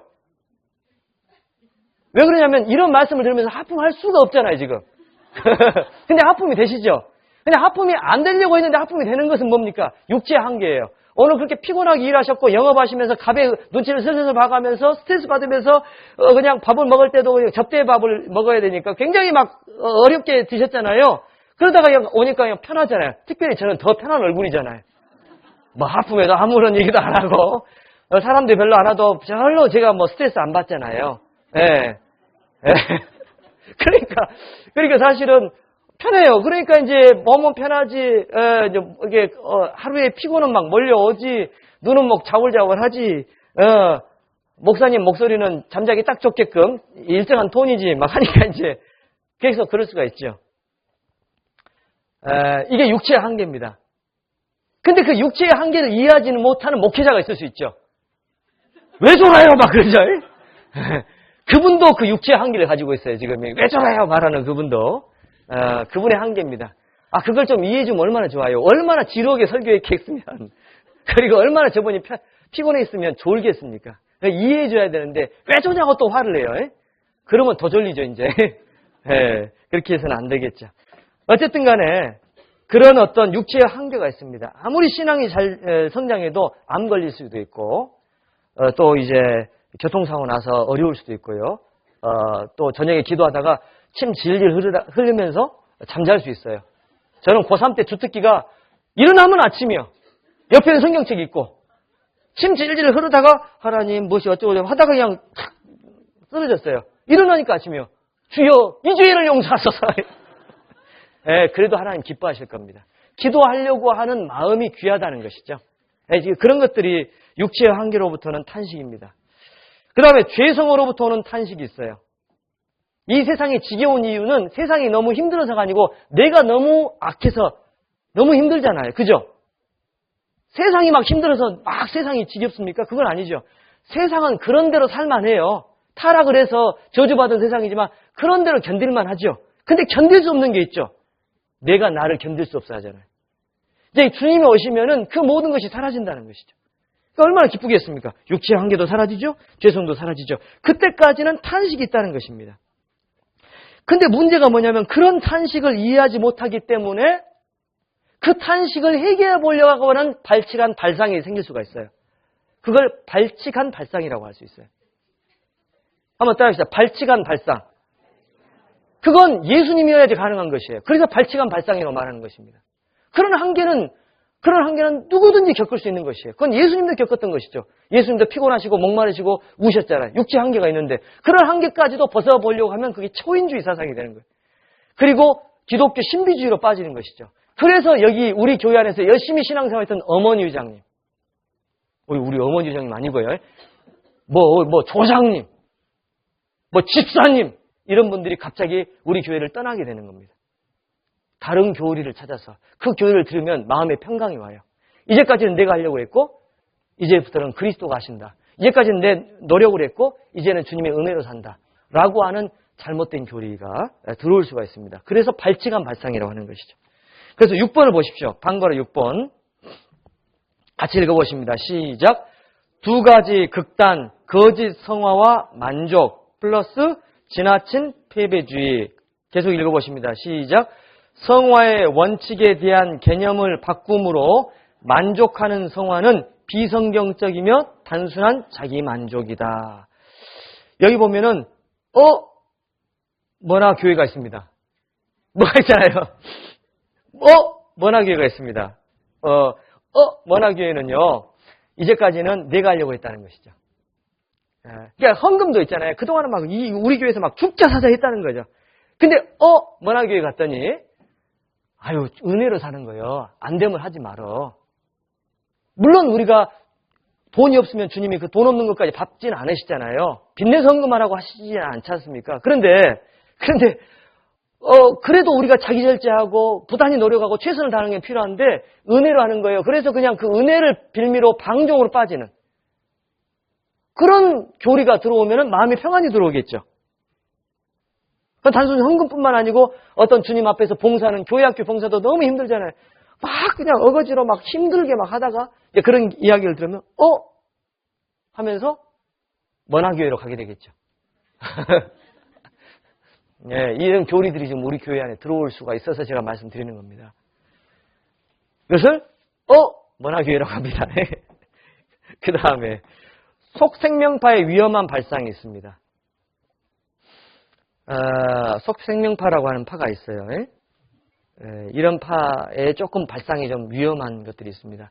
여기 보니까 급진적 성화를 얘기했는데 이런 급진적 성화를 성화의 모든 것으로 생각해서 구원받았다. 그런데 여전히 육신적이다. 그런데 말씀이 마음에 들어와서 깨달아질 때 완전히 이루어지고 그 성화의 단계는 지속되다가 주님 오실 때 완전 성화가 이루어진다. 라고 말한 이런 급진적 성화의 천병의 교리를 전하는 파가 이 속생명파죠. 교회 역사 속에서 속생명파가 있습니다.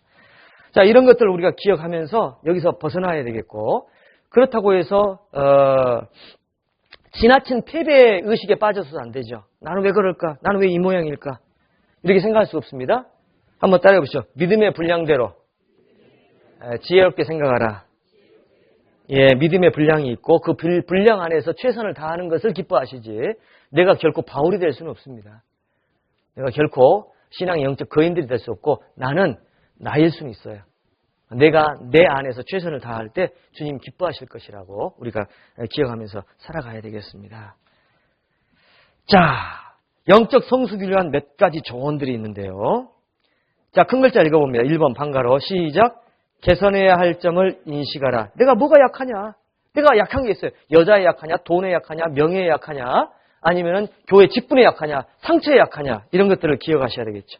2번 같이 읽어보십니다. 예수님을 바라보라. 예수님을 바라보셔야 되죠.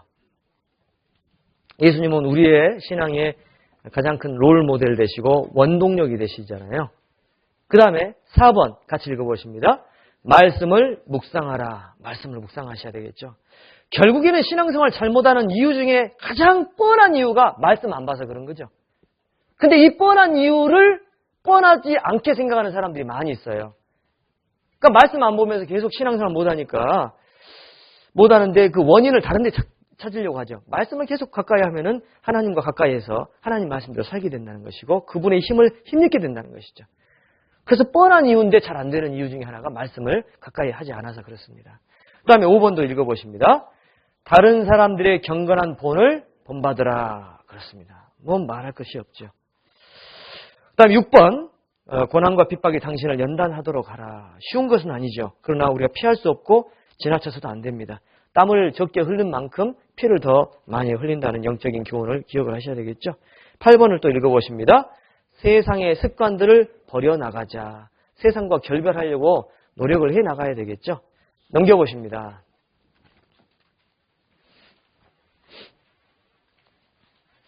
11번 같이 읽어보십니다. 지옥의 고통을 늘 생각하자. 지옥의 고통. 항상 우리가 어려움이 올 때마다 지옥이 얼마나 고통스러웠는데 내가 구원받았는지 그걸 생각을 하셔야 된다는 거죠. 그 다음에 13번 같이 읽어보십니다. 전도와 봉사에 매진하자. 최선의 공격은 최선의 방어일 수 있어요. 그래서 전도하고 봉사하는 사람이 타락할 수는 없지 않습니까? 전도하고 봉사하지 않으니까 타락할 수 있어요. 그 다음에 17번, 큰 글자 17번 보니까 영적 성숙의 단계를 설명하는 예표가 있습니다. 신앙의 영적 성숙을 가장 잘 설명하는 사람 중에 한 명이 야곱이죠. 야곱이에요. 야곱은 몇 가지 체험들이 있습니다. 그것이 베델의 체험이고 분이엘의 체험이에요. 두 가지 중요한 체험이 있습니다. 야곱에게 있어서. 베델의 체험은 임재하신 하나님을 깨닫게 하는 체험이었다고 한다면은 분이엘의 체험은 자기 자아가 깨어지는 체험이죠. 이런 체험들이 야곱을 변화시키죠.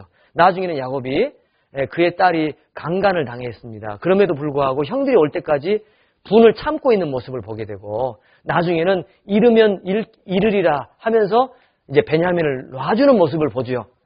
완전한 자기 자아가 깨지는 것이죠. 야곱은 끝까지 남아있는 게 베냐민이었어요. 근데 하나님은 그 베냐민을 요구했잖아요. 그러면 이르면 잃게 되리라 하면서 내주죠. 어디서 많이 듣던 얘기죠. 죽으면 에스더가 했던 이야기, 야곱이 했던 이야기, 하나의 일맥상통한 이야기죠. 야곱의 체험은 결국엔 영적 성숙을 가장 잘 설명해 주는 것이고요. 방가로 4번 보니까 이제 아이, 청년, 아비, 뿌리, 줄기, 열매, 기초, 구둥, 보석을 꾸민 집들도 성화의 단계를 설명해 주고요. 방가로 3번 보면은 성막의 바깥들, 성막, 그 다음에 성소, 지성소 이런 단계가 신앙의 단계를 설명해 주고 있습니다. 여행으로 말하면은 애굽, 광야, 가나안이 신앙의 단계를 설명해 주고 있습니다. 여기 인물들 중에도 무비보셋이 있습니다. 무비보셋 있잖아요. 사울 왕족에 무비보셋이 있었습니다. 무비보셋이 사실은 죽을 만한 사람이었는데 그가 이제 하나님의 다윗의 은총을 받아서 살게 됐고 다윗과 함께 먹게 됐죠. 나중에 다윗이 망명을 갔다가 다시 돌아올 때까지 무비보셋은 어제 옷을 뭐 별로 빨지도 않고 수염도 깎지도 않고 그냥 막 참게 되죠. 근데 그 사람이 이 무비보셋이 억울함을 시바의 그 중상모략을 받아가지고 정말 그 억울한 일을 당하게 되잖아요. 근데 어떻게 말합니까? 무비보셋이 다 저로 가져가게 하소서 그러잖아요. 그가 원했던 것은 다윗에게로부터 오는 선물이 아니고 뭐였어요? 다윗이었습니다. 그 성화된 거잖아요. 무비보셋이. 죽음을 두려워했던 겁장에서 다윗을 갈망하는 그 삶으로 바뀌었잖아요. 이 무비보셋도 성화의 모습을 잘 설명해 주고 있습니다. 자, 그래서 이렇게 우리가 성화되어 가야 되는 그 신앙적인 그 팁들을 보면서 우리가 성화되어야 되고 이런 예표들을 보면서 우리도 이렇게 나가야 되겠다라고 말씀을 드리고요. 18번 기타 고려사항이 있습니다. 급진적 성화와 점진적 성화의 개념을 잘 이해하셔야 돼요. 아시겠죠? 성경에서 말하는 성화는 둘 중에 어디가 더 비중이 많습니까? 점진적 성화지 갑작스러운 성화가 비중이 있는 건 아닙니다. 그러나 그런 급진적 성화가 있을 수가 있어요. 예를 들어서 D.L. 무디도 2번 성령 충만을 받았다라고 하는 그런 이야기가 있고 찰스 피니도 그렇고 교회 역사 속에 수많은 그리스도인들이 먼저 한 번 구원받았을 때 성령이 임하고 그 다음에 하나님 일을 하면서 좌절하고 넘어질 때 다시 하나님의 능력이 임해서 하나님의 일을 해나갔다고 하는 두 번째 성령 충만의 경험들이 나와요. 그것은 어떤 특별한 경험이다라고 말하기보다는 우리의 속 가운데서 있는, 우리의 삶 가운데서 있는 어떤 회복의, 신앙의 침륜에서 회복되는 그런 어떤 것들을 같이 설명해 주고 있는 것입니다. 자, 그래서 이런 것들이 있다는 걸 기억하시고요. 그 다음에 천성적인 온유함과 성령으로 변화된 인격이 틀리다는 것을 이해하셔야 됩니다. 무슨 얘기냐면 구원받기 전부터 좋은 사람 있죠? 구원받기 전부터 그 사람은 성품이 좋아요. 근데 이 사람은 원래 깡패였다가 구원받아가지고 상당히 변화된 거예요. 근데 상당히 변화됐지만 이 사람은 여전히 거칠 수 있죠. 상대적으로 변화의 폭은 이 사람이 훨씬 많고 이 사람은 변화된 것이 없죠. 구원 안 받았기 때문에. 근데 이 사람은 원래 좋은 것이죠. 상대적인 변화의 폭을 볼 때는 이 사람이 훨씬 더 많고 이 사람은 거의 없지만은 기준으로 볼 때, 인간의 사람의 눈을 볼 때 이 사람이 더 온유하게 보여질 수는 있죠. 덕스럽게 보여질 수는 있죠. 근데 하나님은 누구에게 점수를 많이 주신다는 거죠? 에? 천성적으로 온유한 사람이에요? 변화된 사람이에요? 그걸 얘기하는 겁니다. 그러니까 지금 우리가 착각하시면 안 된다는 거죠. 내 옆에도 보면은 말이 좀 거친 그리스도인이 있을 수 있어요. 그렇죠? 그렇잖아요. 근데 그분이 그분이 윤 집사님 보면서 예를 들어보려 했더니 말이 안 돼서 지금 말을 안 해라 했는데 말이 거칠지 않으니까 유튜브 잘 보면서 좀 틈을 좀 잡아보려고 했더니 틈이 안 보여요. 지금. 그래가지고 이게 천성적으로 좀 거친 분이 혹 계실 수 있지 않습니까? 근데 사실은 하나님 볼 때는 많이 변화돼서 저 모양이죠. 그랬잖아요. 많이 변화돼서 저 모양이에요. 근데 우리는 막 이렇게 속에서 막 우라통이 터지죠. 근데 하나님 보실 때는 그래도 귀한 종이잖아요. 왜? 그분은 많이 변화된 거예요. 그나마. 그것을 알아야 된다는 것이죠. 그래서 우리가 지금 그분의 상황만 볼 게 아니고 그분의 과정을 봐야 된다는 것입니다. 그럴 때 그분은 용납을 더 해나갈 수가 있다는 것이에요. 예? 예. 자, 됐습니다. 성화에 대해서는 이 정도로 말씀을 드리면 어느 정도 말씀드렸다고 볼 수 있겠습니다. 그래서 우리 성화, 주님과 함께하기 위해서 우리가 성화는 너무나 중요하다라고 말씀을 드리게 될 수가 있겠습니다. 잠깐 쉬었다가 조금만 이 전도에 대한 이야기 말씀을 드리도록 하겠습니다. 너무 좀 빨리 왔어요. 조금 성화를 묵상하기 위해서 한 5분 쉬었다가 계속 말씀 증가하겠습니다. 방송실 마찬가지입니다. 어떻게 해야 될까? 불분명할 수 있습니다. 확인해줘야 되기 때문에 요건 이제 말씀을 드려야 되는데요. 제일 1페이지를 펴주시면 좋겠습니다. 전도의 이유 큰 글자를 같이 읽어보십니다. 1번부터 4번까지 큰 글자가 아니고 헤드라인만 같이 읽어보십니다. 시작! 주님의 지상 최대 명령이므로 사람에 대한 최대의 호의이며 최소의 의무이기에 그리스도인의 최대의 권한이며 최대의 의무이기 때문에 그리스도인의 상급이므로 이건 너무 중요한 얘기죠. 그래서 3번만 다시 한번 읽어봅니다. 고린도서 9장 16절 시작! 내가 복음을 전할지라도 자랑할 것이 없음은 내가 부득불 할림이니 만일 복음을 전하지 아니하면 내게 화가 있을 것이미로다. 그렇습니다. 저희 큰형님이 응급실에서 근무한 적이 있어요. 인턴 코스 레지던트 코스 밟으면서 저한테 그런 얘기를 한 번 한 적이 있습니다. 내가 너무 잘못 살았다고. 왜 그렇게 잘못 살았냐? 사람의 생명이 오가는 이 상황에서는 눈이 번쩍번쩍한대요. 거기는 의사 선생님이요. 레지나 인턴이 잘못하잖아요. 바로 조인트를 까버립니다. 왜냐하면 잘못하면 죽으니까요. 잘못하면 죽어요. 그러니까 사람 생명을 다루는 거니까 너무 스트레스를 많이 받고 스트레스를 많이 줄 수밖에 없는 것이죠. 사람 생명이 왔다 갔다 하는 것이죠. 근데 사람 생명도 이런데 전도는 그 영혼이 지옥에서 천국으로 인도하는 것이지 않습니까? 근데 우리는 당장은 눈에 안 보이죠. 당장은 지옥 가는 게 눈에 안 보이지 않습니까? 당장은 죽어있는 영혼들이 안 보이니까 우리가 느슨해질 수가 있어요. 근데 그런 응급실이나 장례식이나 어떤 이런 데를 갈 때에 시장 한복판에 갔었을 때에 우리가 그분들을 보면서 느끼는 거죠. 저 할머니는 지금 저렇게 팔고 있는데 뭘 왜 살까? 사는 것도 힘들고 죽어서 지옥 가잖아요. 그 할머니한테 복음을 전해 안 되겠습니까? 이런 생각들. 응급실에서 죽어가는 사람들을 보면서. 그래서 전도는 우리의 최대의 의무죠. 그리고 최대의 권리라고 말씀드릴 수 있습니다. 그래서 우리 전도해야 될 것은 더 이상 말할 필요가 없는 것인데요. 전도해야 될 내용은 뭘까? 1번부터 3번 같이 읽어보십니다. 제목만 시작! 살아계신 하나님을 발견케 함, 죄인됨과 하나님의 심판을 발견케 함, 주님의 대속과 부활의 복음을 발견케 함. 그렇습니다. 지금 현재 사형리가 있지 않습니까? 사형리. 아주 인스턴트 복음이라고 합니다. 인스턴트 복음. 따라해보시죠. 인스턴트 복음. 복음은 복음인데 그냥 인스턴트죠. 인스턴트 복음이에요. 인스턴트 복음. 제가 캄보디아 갔을 때 통역하는 형제한테 엄청 화를 낼 적이 있었어요. 왜냐하면은 집회를 하는데 아주 준비가 안 됐거든요. 그래서 오늘은 복음 풀지 말고 증거해라. 죄를 얘기해라. 그렇게 얘기했는데 복음을 풀어버렸어요. 그래서 그 캄보디아 통역하는 형제한테 화를 많이 냈습니다. 왜 복음을 풀었냐? 그 형제가 하는 얘기가 그거예요. 이 사람들은 오늘 안 오면 다시는 안 온다. 내가 캄보디아 사람들 안다. 이 사람들 어제 한번 왔었다. 근데 오늘 또 어거지로 왔다. 내일까지 오기는 어렵다. 거의 100% 불가능이다. 그래서 복음을 풀었다 그랬어요. 어쩔 수 없는 선택이었다는 것을 이해는 합니다. 그런데 그래도 너무 섣부른 복음을 얘기한 것이에요. 너무 섣부른 복음. 선교사들이 빨리 복음을 풀려고 하는 마음들이 있습니다. 이거 잘못된 것이죠. 이건 지식이죠. 머리만 알고 복음이 마음이 이루어지지 않는 겁니다. 그래서 인스턴트 복음은 아니잖아요. 영접식 구원 인스턴트 복음은 아니다. 정말 살아계신 하나님 발견해요. 지금 제가 어떤 할아버지 한 분 지금 상담 중입니다. 아버님 한 분. 지금 몇 주째 가고 있냐면 거의 4주째 가고 있습니다. 뭐 띄엄띄엄 가긴 했지만 거의 4주째 한 달째 가고 있어요. 복음 풀기에는 아직도 안 돼요. 그러니까 그분이 너무나 몸이 안 좋아졌다면은 돌아가실 수밖에 없다면은 할 수 없이 복음을 풀어야죠. 그때는. 근데 지금은 복음 풀 상황이 아닙니다. 오늘 또 가서 말씀을 드렸더니 좋으셔요. 딱 끝나니까 확 풀려요, 몸이. 신기하더라고요. 어떻게 저렇게 될 수 있을까?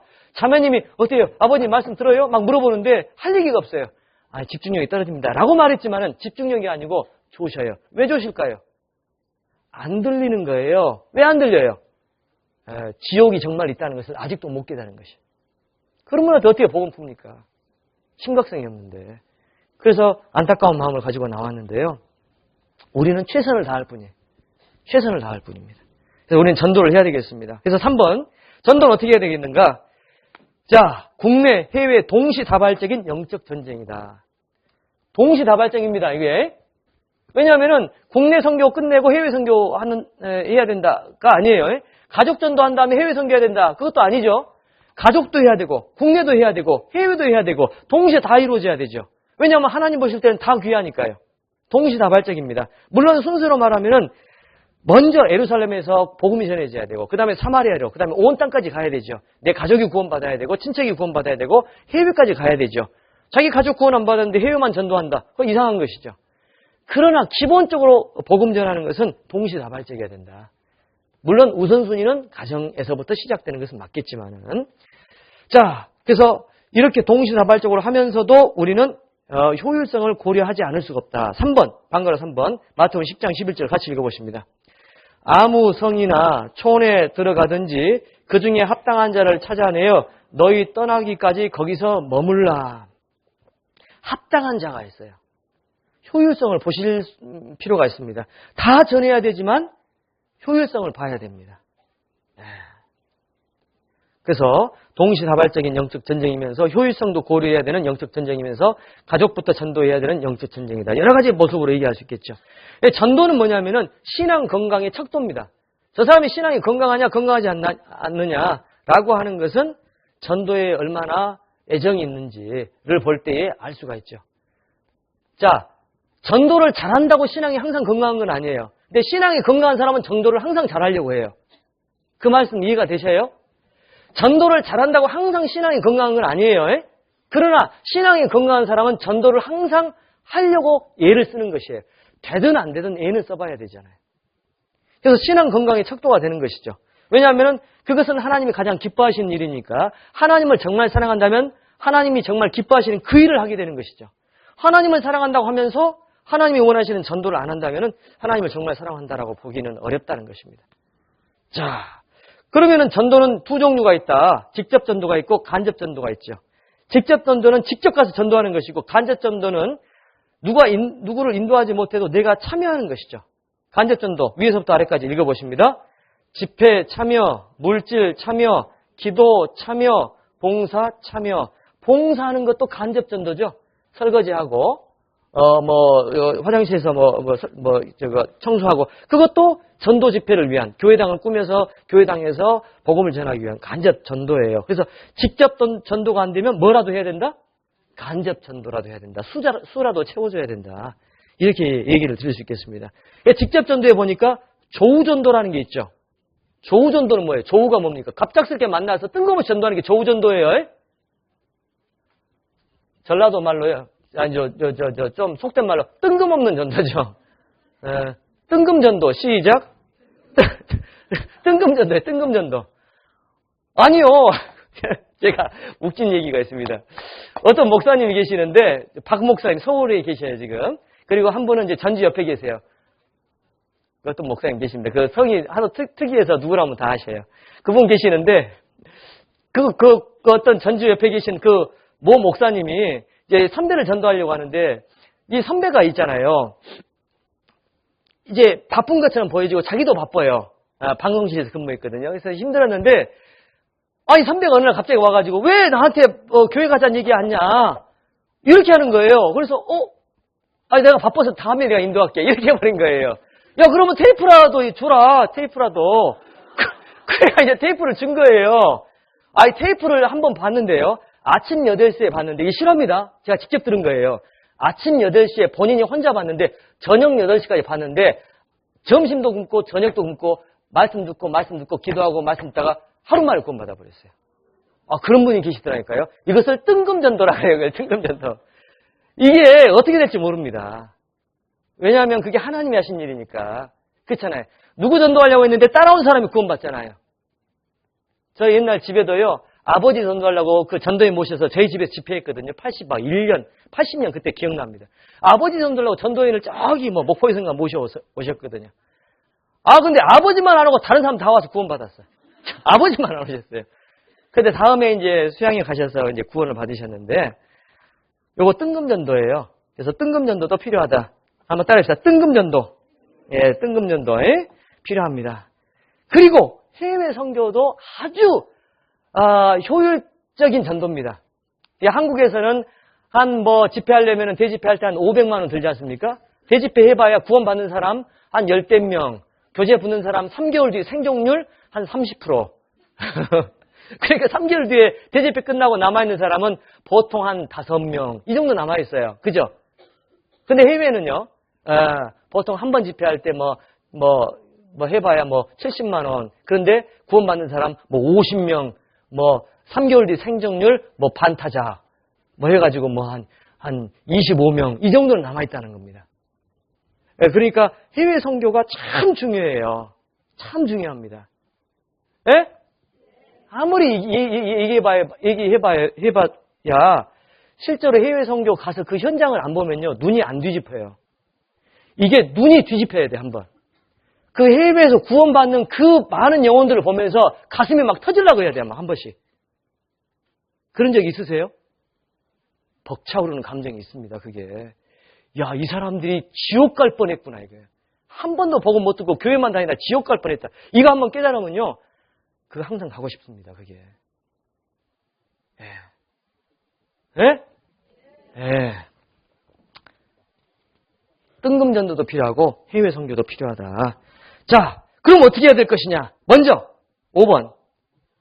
자, 하나님께 대하여 전도하려고 막 그 사람을 먼저 접촉하는 것보다 먼저 하나님이 그분을 역사해줘야 되잖아요.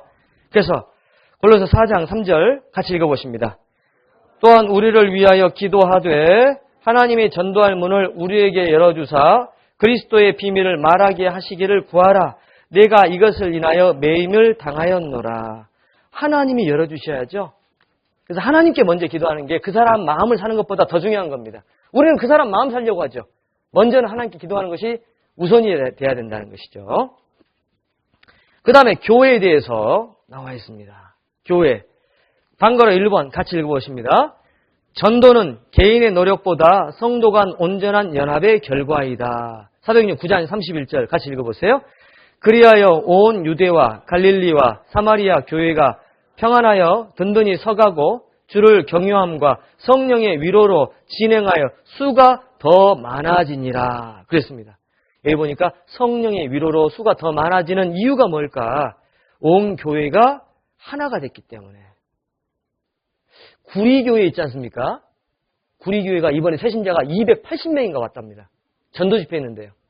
광양교회 있지 않습니까? 광양교회 식구가 120명밖에 안 되는데 전도를 100명 했답니다.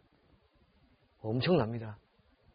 울산교회 있지 않습니까? 교구 전도 집회 최소한 50명 이상씩 온답니다. 어마어마하게 옵니다. 교회가 하나가 될 때 큰 힘이 생긴다고 볼 수 있습니다.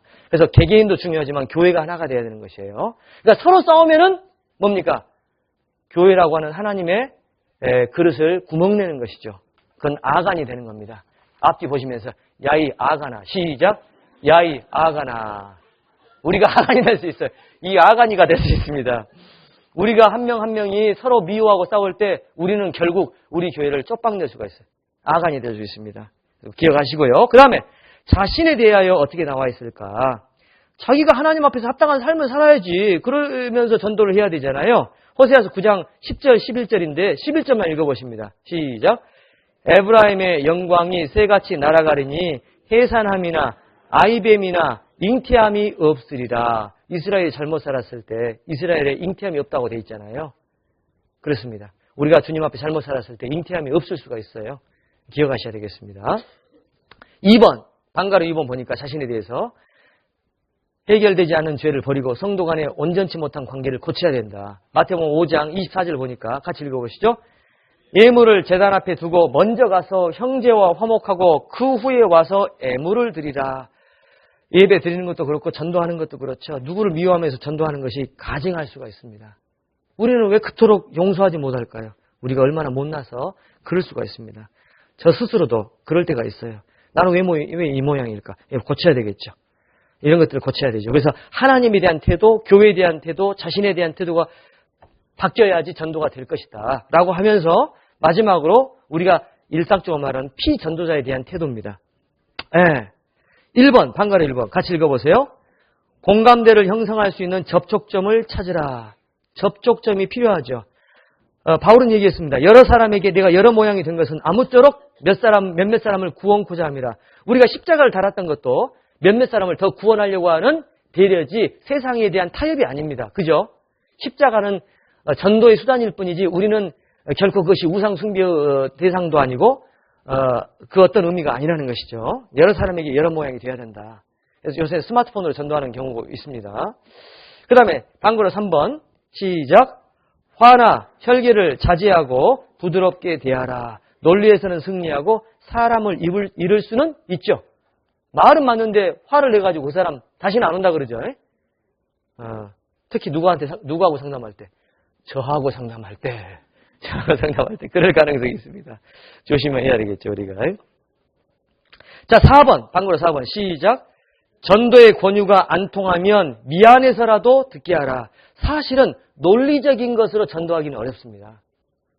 결국에는 몇 번 전도하다가 아이고 그래 알았어 귀찮아서 듣게 해야 되고 미안해서 듣게 해야 된다는 거죠. 뭐 이스라엘이 어쩌고 노아의 방주 어쩌고 이런 논리는 그 사람의 세상에 뿌리 박힌 마음을 돌이키기 하기 충분하지 않아요. 그래서 미안하게 해야 되고 귀찮게 해야 된다는 것입니다. 그것이 전도할 수 있는 가장 중요한 도구여야 된다는 것이고요. 그 다음에 5번 같이 읽어보십니다.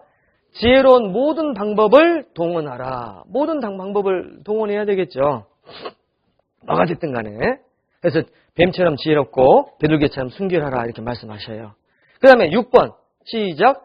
말보다 행동으로 전도하라. 그래서 그 위에 보면은 원이 있습니다. 개인 전도 전략 이렇게 나와 있어요. 거기에 보니까 제일 꼭대기에 보니까 읽어보십시다. 시작. 관계 전도. 사람과의 관계를 개선시켜서 전도하는 것을 관계 전도라 그래요. 그 옆에 시계 방향으로 같이 읽어보십니다. 시작. 생활 전도. 내 삶이 올바르게 되어서 내 삶을 통해서 오는 것들. 그게 생활 전도죠. 그래서 관계 전도, 생활 전도 할 때 가장 먼저 돼야 할 건 뭡니까? 생활 전도죠. 그 다음에 관계 전도죠. 관계는 좋은데 자기 생활은 엉망이다. 안 오잖아요. 그 다음에 쭉 나오면서 6시 방향을, 7시 방향 봐보세요. 7시 방향. 읽어보십니다. 시작.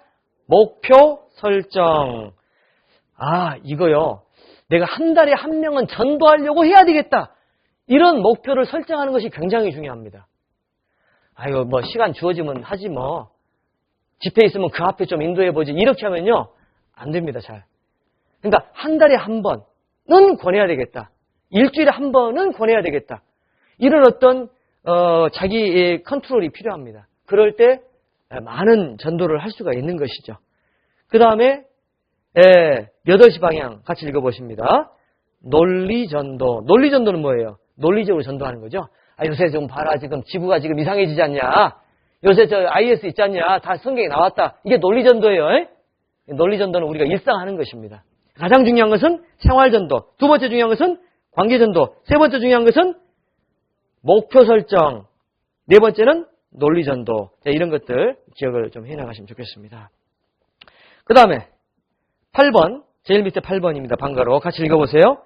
전도 시 최대의 적은 사람이 아니고 포기하는 자기의 마음이다. 그렇습니다. 포기하는 자기 마음이 가장 큰 문제죠. 자, 그 다음에 제일 위에 보니까 성공하는 전도 전략이 있습니다. 성공하는 전도 전략에 제일 왼쪽에 있는, 아래에 있는 부분 읽어보십니다. 시작. 전도 열정, 가로 열고, 중요성, 인식, 가로 닫고 이렇게 되어 있습니다. 자, 이게 참 중요한 것 같아요. 왜 그러냐면은 전도를 잘하는 사람의 특징이 있습니다. 전도에 미쳐 있는 것이에요. 전도를 잘하는 사람의 특징이 뭐냐면 전도가 습관화되어 있어요. 근데 왜 전도가 습관화되어 있냐? 전도에 미쳐 있어서 그런 거죠. 왜 전도에 미쳐 있냐? 전도의 중요성을 누구보다 더 깨달은 것이죠. 그러니까 전도를 잘할 수 있는 방법이 뭐냐? 전도가 중요하다는 것을 깨닫는 것이 가장 잘할 수 있는 방법이에요. 전도는요, 다른 왕도가 없어요. 전도가 얼마나 중요한다는 걸 깨닫는 것이 가장 중요한 것입니다. 그래서 그걸 성공하는 전도 전략이라고 써놨습니다. 그래가지고 이제 전도 열정이 있어야 되고, 또 강구해야 되고, 성결해야 되고, 지체로서 연합해야 되고, 전도 전략을 수립해야 되고, 지금 그런 걸 얘기하고 있습니다. 하나 돼야 되고, 기질개발. 기질개발도 좀 필요하죠. 어떤 사람은 너무 순둥이에요. 화성교회 얘기가 있습니다. 화성교회는 거리 전도를 계속 한대요. 광양교회도 거리 전도를 해요. 그렇게 한다고 해서 오는 사람은 별로 없습니다. 그런데 그렇게 함으로 있어서 말이 트인다는 거죠. 막 입이 간질간질한데 부끄러워서 말 못하는 경우가 있습니다. 그리스도를 부끄러워해서가 아니고 성향이 부끄러워요. 이게 잘 안 됐는데 그냥 탁 터지는 경우가 있어요. 그걸 잘 하기 위해서 우리가 거리 전도라고 하는 훈련 프로그램이 필요하지 않겠나라고 하는 건데, 전주에 적용하기에는 아직은 어려움이 있어서 지금 우리가 적용하지 않고 있습니다. 제가 시흥에 있을 때도 했고 정읍에 있을 때도 항상 거리 전도라고 하는 프로그램을 가동해서 주일날 오후에 전 교인이 전 지역의 섹타를 다 나눠가지고 프린트물, 데모 테이프, CD 다 가져가가지고 포스트 전도도 막 하고 그랬었거든요. 아직 여기에는 그런 어떤 마인드가 조성이 아직 안 돼서 우리가 할 수 없고 있어요. 할 수 없습니다, 지금은. 근데 그게 사실은 효율적이지 않지만 필요합니다. 제 경험을 말씀을 드릴게요. 시흥에 있을 때 형제자매들한테 거리 전도하러 막 했는데요. 아이고, 이건 뭐 붙여도 오긴 누가 와. 그래서 막 이렇게 붙였는 모양이에요. 붙였는데요. 한 가족이 다 와서 다 구원받았어요. 박수 없습니까? 이 박수 있어야 돼요. 한 가족이, 자매님, 형제님, 두 아이들. 이걸 뭐 하려고 해? 왔잖아요, 지금. 그거 어떻게 할 거예요, 그걸? 예. 그러니, 어쨌든 한 영혼, 그때 제가 기억나기에는 한 10,000장 이상 뿌렸습니다. 그래서 한 영혼 나왔거든요. 10,000장 이상 뿌려가지고. 그래서 어쨌든 그런 게 필요할 수가 있습니다. 기도하면서 우리가 어떻게 해서든지 간에 전도를 할 수 있는 그런 소스들을 생각을 해봐야 되겠죠. 그 다음에 도전받는 롤모델이라는 게 있어요. 성공하는 전도 전략에서 제일 오른쪽에서 위쪽에 도전받는 롤모델이 있어요. 그죠? 그렇지 않습니까? 제가 울산교회 갔더니 울산교회 형제들이 이제 제가 오면 전도에 오니까 차를 대접하지 않습니까? 차를 대접하는데 어떻게 대접하는 줄 아세요? 봉사회장님이 자, 위하여! 그러니까 어떤 형제님이 멋이 어쩌고 하면서 위하여 하고 옆에 있는 사람이 멋이 어쩌고 하면서 위하여 하면서 저 깜짝 놀랐어요. 저는 태어나서 그런 거 처음 봤거든요. 전도인 앞에서 차 한 잔 마시면서 멋이 어쩌고 하면서 위하여 하잖아요. 야, 그거 참 멋있더라니까요. 물론 조금 인위적인 모습도 없진 않지만 좀 거부감도 있잖아요. 좀 조폭 비슷하게 보이고. 그런데 그 기백은요 정말 당차더라고요. 그런 모습도 필요합니다. 예. 그래서 이런 롤 모델로 우리가 좀 격동이 될 필요가 있겠다는 생각이 들고요. 그 다음 장 넘겨보십니다. 자, 여러 가지 게 있는데 방가로 9번을 보시겠습니다. 같이 읽어보십니다. 제일 위쪽에서 두 번째 문단입니다. 시작. 사람을 두려워하지 말라. 하나님을 두려워하라. 이사야서 51장 12절 읽으십니다. 가라사대 너희를 위로하는 자는 나연을 너는 어떠한 자이기에 죽을 사람을 두려워하며 불같이 될 인자를 두려워하느냐. 정말 주님을 더 두려워해야 되겠죠. 우리가 사람 두려워할 때가 사실은 많습니다. 저부터도요. 때로는 이렇게 말하면 저 사람이 어떻게 생각할까? 어떤 반응이 올까? 너무 빠르지 않을까? 별 생각을 다 하면서 지혜 보는데 그게 지혜가 아니고 타협이 되고 침략이 될 수 있는 것이에요. 때로는 어떤 경우는 그냥 무대포로 그냥 말할 필요도 있죠. 어떨 때는 또 지혜 보면서 지혜롭게 해나가야 돼요. 무대포로 하다가 정말 마음 다칠 수도 있어요. 그걸 잘 완급 조절을 해나가셔야 되겠죠. 자, 10번 그 밑에 화살표 있습니다. 굵은 글씨 같이 읽어보십니다. 이런 조건들이 잘 갖춰지지 않아도 전도되는 이유는 그리스도인의 생활이 합당해서가 아니고 피전도인의 영혼이 불쌍하며 하나님의 은혜가 우리의 연약 가운데서 역사하시는 그 은혜가 있기 때문이리라. 그러죠.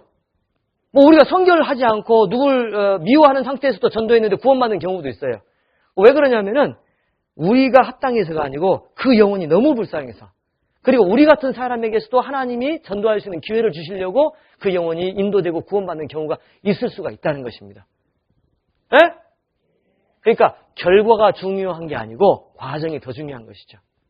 결과가 있다고 해서 과정이 정당화될 수는 없어요. 저 사람이 구원받았어. 그러니까 하나님 내 삶을 받아주고 계셔. 그건 아닐 수도 있어요. 내 삶이 합당하지 않아도 하나님이 주신 특별 은혜로 저 사람이 구원받을 수도 있다는 것을 기억을 하셔야 됩니다. 그렇다면 이런 전도를 잘하기 위해서 장애물들 극복해야 됩니다. 내적 장애물들. 제일 위에 시계방향에서부터 내려옵니다. 무관심에서부터 시작. 무관심, 두려움, 지혜 결핍, 환경 장애, 열정 상실, 인내 부족, 경험된 좌절감. 이게 내적인 장애물이에요. 전도할 때. 무관심. 사실은 이게 전도할 때 가장 큰 문제가 될 수가 있습니다. 무관심, 두려움. 존 웨슬레가요, 어느 날 거리에서 전도를 해야 되는데, 왜 교회 전도하는 것을 막았지 않습니까? 거리에서 전도를 해야 되는데 갑작스러운 두려움이 사로잡혔답니다. 그래서 굉장한 두려움이 막 있었는데 그 두려움을 극복하고 전도를 하게 됐대요. 그래서 그 존 웨슬레하고 조지 위필드가 유명한 거리 전도자가 됐지 않습니까? 만약에 그때 두려움이 왔을 때 전도를 안 했다면 오늘날의 존 웨슬레와 조지 위필드가 없을 거라고 하는 그런 이야기가 있습니다. 갑작스러운, 잠을 자고 있는데 내가 전도하다가 맞아 죽을 수 있다라고 하는 갑작스러운 두려움이 왔다라고 하는 겁니다. 그것을 극복해서 위대한 그리스도인이 됐다는 것이에요. 그래서 한 번의 극복이 완전한 극복이 될 수도 있다는 것을 기억을 해보실 필요가 있고요. 그 다음에 열정 상실입니다. 무관심은 아닌데 열정을 상실할 수 있어요.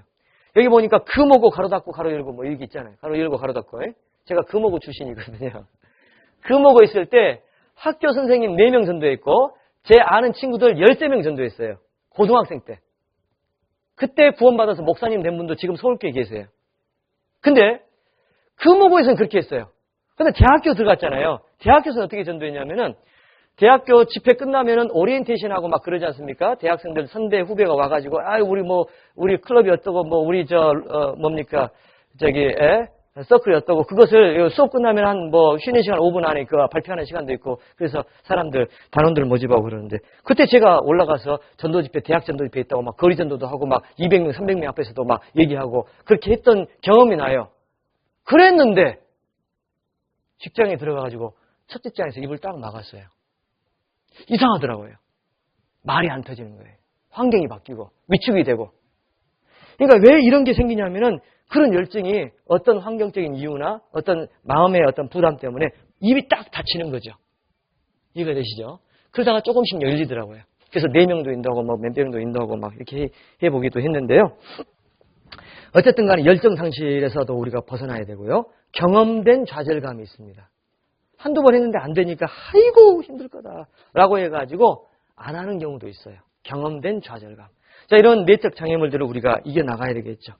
외적 장애물들이 있습니다. 시계방향에서부터 내려옵니다. 위에서부터. 시작. 이단, 시비, 구원관, 세상 쾌락, 종교 다원주의, 오해와 무지, 바쁜 직장일, 가족의 핍박, 자존심, 타락한 기독교. 자, 2단 12 때문에 전도하다가 안 되는 경우도 있습니다. 너무 많죠. 구원관이 잘못되어서 구원을 실감으로 생각하는 경우도 있어요.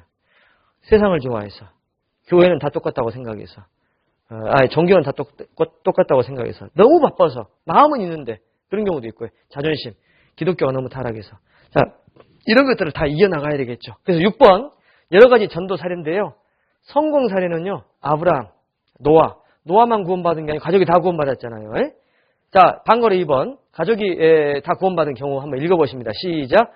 고넬료, 루디아, 빌립보, 간수, 회당장 그리스포, 노아와 그 식구들, 라합과 그 식구들, 조지 커팅, 구원의 안정과 기쁨과 확신이라고 한 그 소책자를 썼던 조지 커팅은 자기 가족 약 70명을 다 구원받게 했습니다. 제가 사진 찍어놓은 걸 봤거든요. 엄청난 사람이 구원받았어요. 참 대단하더라고요. 자, 우리가 이렇게 가정이 다 구원받는 경우가 있습니다. 그래서 우리가 계속 그렇게 할 수 있도록 주님께 간구해 봐야 되겠죠. 7번, 몇 가지 실제적인 전도 방침이 있는데요. 자, 1번, 전도하기 전. 두 번째 문장인데요. 같이 읽어보십니다. 시작. 각 사람의 특성에 따라 전도인의 말씀을 선별하여 활용하라.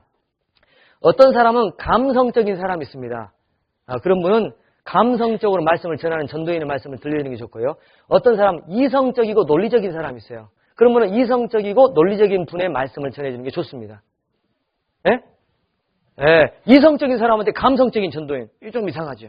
이런 걸 잘 활용을 하시는 게 필요합니다. 물론 어떤 전도인의 말씀도 다 주님의 말씀이어서 활용할 수 있지만은 지혜가 좀 필요할 수가 있겠다는 것을 말씀을 드리고요.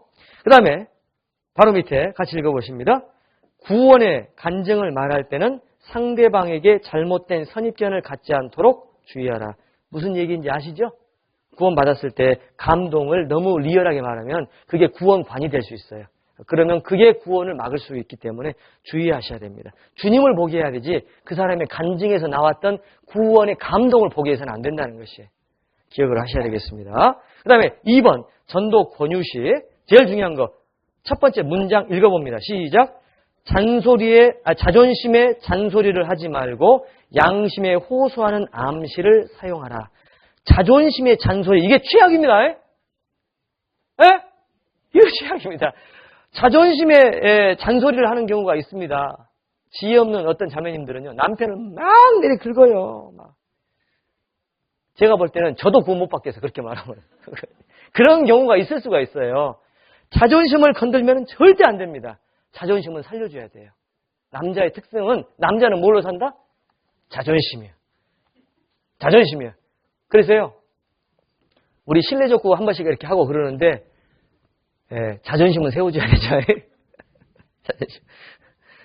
그래서 저번 주에도 실내적구 하는데 제가 막 졌어요. 그러니까, 우리 형제님들이 제가 조금 민망했는가, B급 선수를 스트라이커로 내보내서 제가 연승했지 않습니까? 기분 좋더라고요, 그거. 아이고, 김모 형제님께 감사를 표합니다. 이 자리를 빌어서. 김용모 형제님, 김모현 형제님, 감사를 표합니다. 앞으로도 자주로, 용병을 좀 부탁을 드리겠습니다. 그 다음에 두 번째. 시작. 때로는 침묵으로 항변하고, 때로는 충격요법을 사용하라. 침묵도 전도의 하나죠. 그리고 충격요법도 전도의 하나죠. 기억하셔서 하셔야 되겠습니다. 제가 아는 어떤 분은요, 이혼까지 다 이제 결정을 했어요. 하도 그래서 남편이 이혼하자 그래서 할 수 없이 이제 이혼 서류 이제 도장 찍었는데, 우리 이혼했으니까 한번 마음 비우고 한번 들어봐. 그래가지고 말씀 듣고 구원받아가지고 지금 교구장 되게 계셔요. 시흥교회. 이혼 서류에 도장 찍었는데 지금, 이럴 때도 박수가 나와야 되는데 안 나오니까 넘어가랍니다.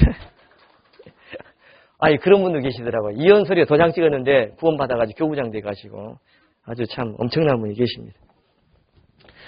자, 이단이라고 반박할 때는 틈새를 더욱 파고들어라. 자, 그러면서 쭉 나옵니다. 넘기십시다. 제일 위에 나와 있는 문장을 읽어봅니다. 우리 교회만 시작. 우리 교회만 옳다는 인상이 들지 않도록 주의하라. 잘못하면 이렇게 오해할 수 있죠.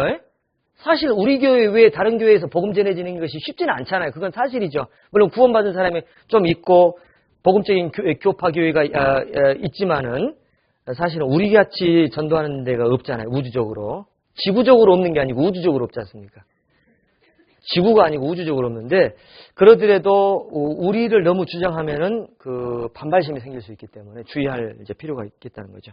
그 다음에 굵은 것이 그 밑에 보니까 있습니다. 같이 읽어보죠. 지옥. 시작. 지옥이나 휴거나 종말을 강조하여 피전도자로 하여금 필요 이상의 두려움에 붙잡히지 않도록 하라. 김집사 사돈 때, 이게 무슨 얘기냐면 저희 어머니 얘기예요. 저희 어머니가 김집사님인데, 어머니가요, 저희 자매하고, 저희 자매 선을 선이라면, 뭡니까? 사돈끼리 보는 걸 뭐라 그래요? 상견례죠.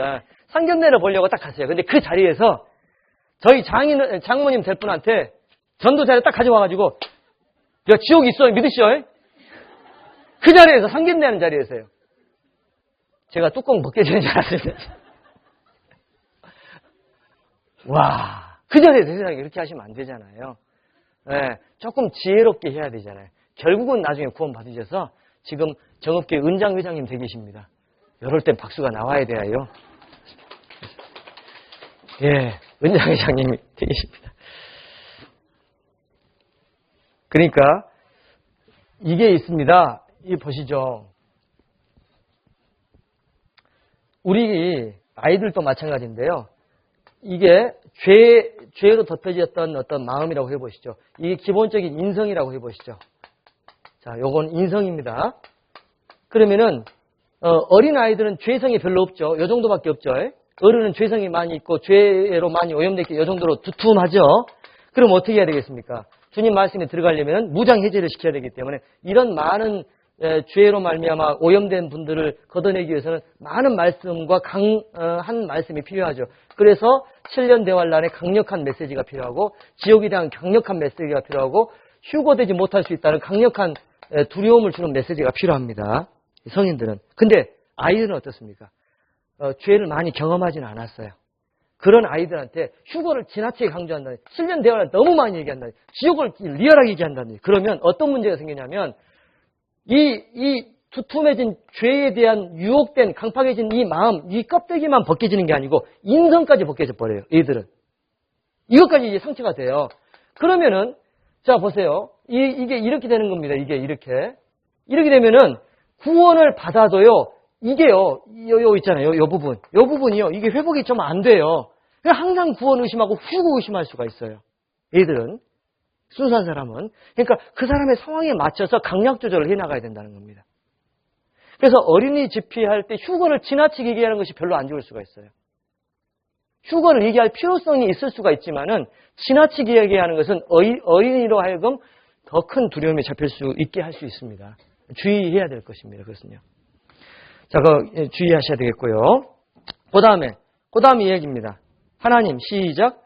하나님 존재와 죄를 인정하는 마음이 자신이 원하는 수준에 도달치 못했다고 윽박지르지 마라. 윽박지르는 경우가 있습니다. 자기가 요 정도 죄를 느껴야지 구원받을까라고 생각하니까 아니 빨리 복음 풀어도 되겠는데 막 그냥 죄만 막 돌리는 거예요. 그러면 이 구원받기가 더 어려워질 수 있거든요. 시흥교회 어떤 그 집사님은요. 죄를 진짜 느끼지 않은 상태에서도 구원을 받았어요. 그분은 워낙 열심히 했던 분이었고 진리에 대한 갈구가 있었습니다. 그러나 정말 내가 지옥 갈 죄인이다. 물론 그것은 기본적으로 이해하고 믿는 것이죠. 그런데 그런 어떤 지나친 죄의 강조가 없는 상태에서도 정말 예수님의 사랑을 통해서 구원받아요. 그러니까 죄를 이야기는 틀림없이 하고 지옥도 얘기해야 되지만 필요 이상 얘기를 하는 것은 지혜롭지 못할 수 있다는 겁니다. 그 다음에 말씀을 들은 후에 본인의 의사와 상관없이 무조건 상담으로 연결하지는 말고 먼저 마음을 준비시키라. 그렇죠. 이런 것도 상담이 필요하긴 하는데 너무 윽박지면서 상담을 하자고 하면 이미 마음이 닫혀있는 상태에서 상담이 안 되잖아요. 상황을 봐가시면서 해야 되겠죠. 인도 후에는 어떻게 해야 되겠는가. 자, 제일 처음에 있는 문장을 읽어보십니다. 시작. 집회 말씀을 한 번만 들었다면 다시 다른 전도인의 말씀을 듣게 하라. 기대했던 구원이 너무 쉬워 이상하게 생각할 수 있으므로 시간을 가지면서 스스로 복음에 안주일 수 있도록 유도하라. 이런 부분들도 필요합니다. 약간의 시간이 필요합니다. 막 머리가 복잡합니다. 좀 시간이 필요할 수 있어요. 그 다음에 이게 4번, 방가로 4번 인도 후 제일 밑에 보면은 어떤 이는 굵은 글씨 있습니다. 같이 읽어보십니다. 시작. 어떤 이는 돌밭에 떨어진 씨이고 또 어떤 이는 가시밭에 떨어진 씨일 수 있으므로 각 경우에 해당하는 조치를 취하라. 가시밭이 제일 헷갈리는 경우죠. 기쁨으로 받으나 뿌리가 없는 것이죠. 기뻤는데 예수님 십자가에 돌아가시를 보면서 눈물까지 흘렸는데 성령이 안 오신 거예요. 구원이 아닌 겁니다. 그런 경우도 왕왕 있습니다. 그러니까 십자가 영상을 보면서 눈물 흘렸다 다 구원받은 건 아니죠. 알고 계셔야 돼요. 눈물 흘렸다면 구원받았을 가능성이 높지만 눈물 흘렸다고 구원받는 건 다 아니라는 것이. 인간적인 감정일 수 있고 그럴 수 있습니다.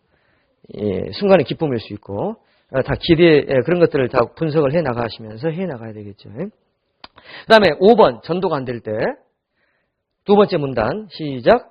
잘 안 되면 최선을 다한 것으로 만족하고 적은 가능성에 만족하라. 잘 안 돼도 만족하고 살아야 되죠. 최선을 다했으면 그것을 내가 할 수 있는 것입니다.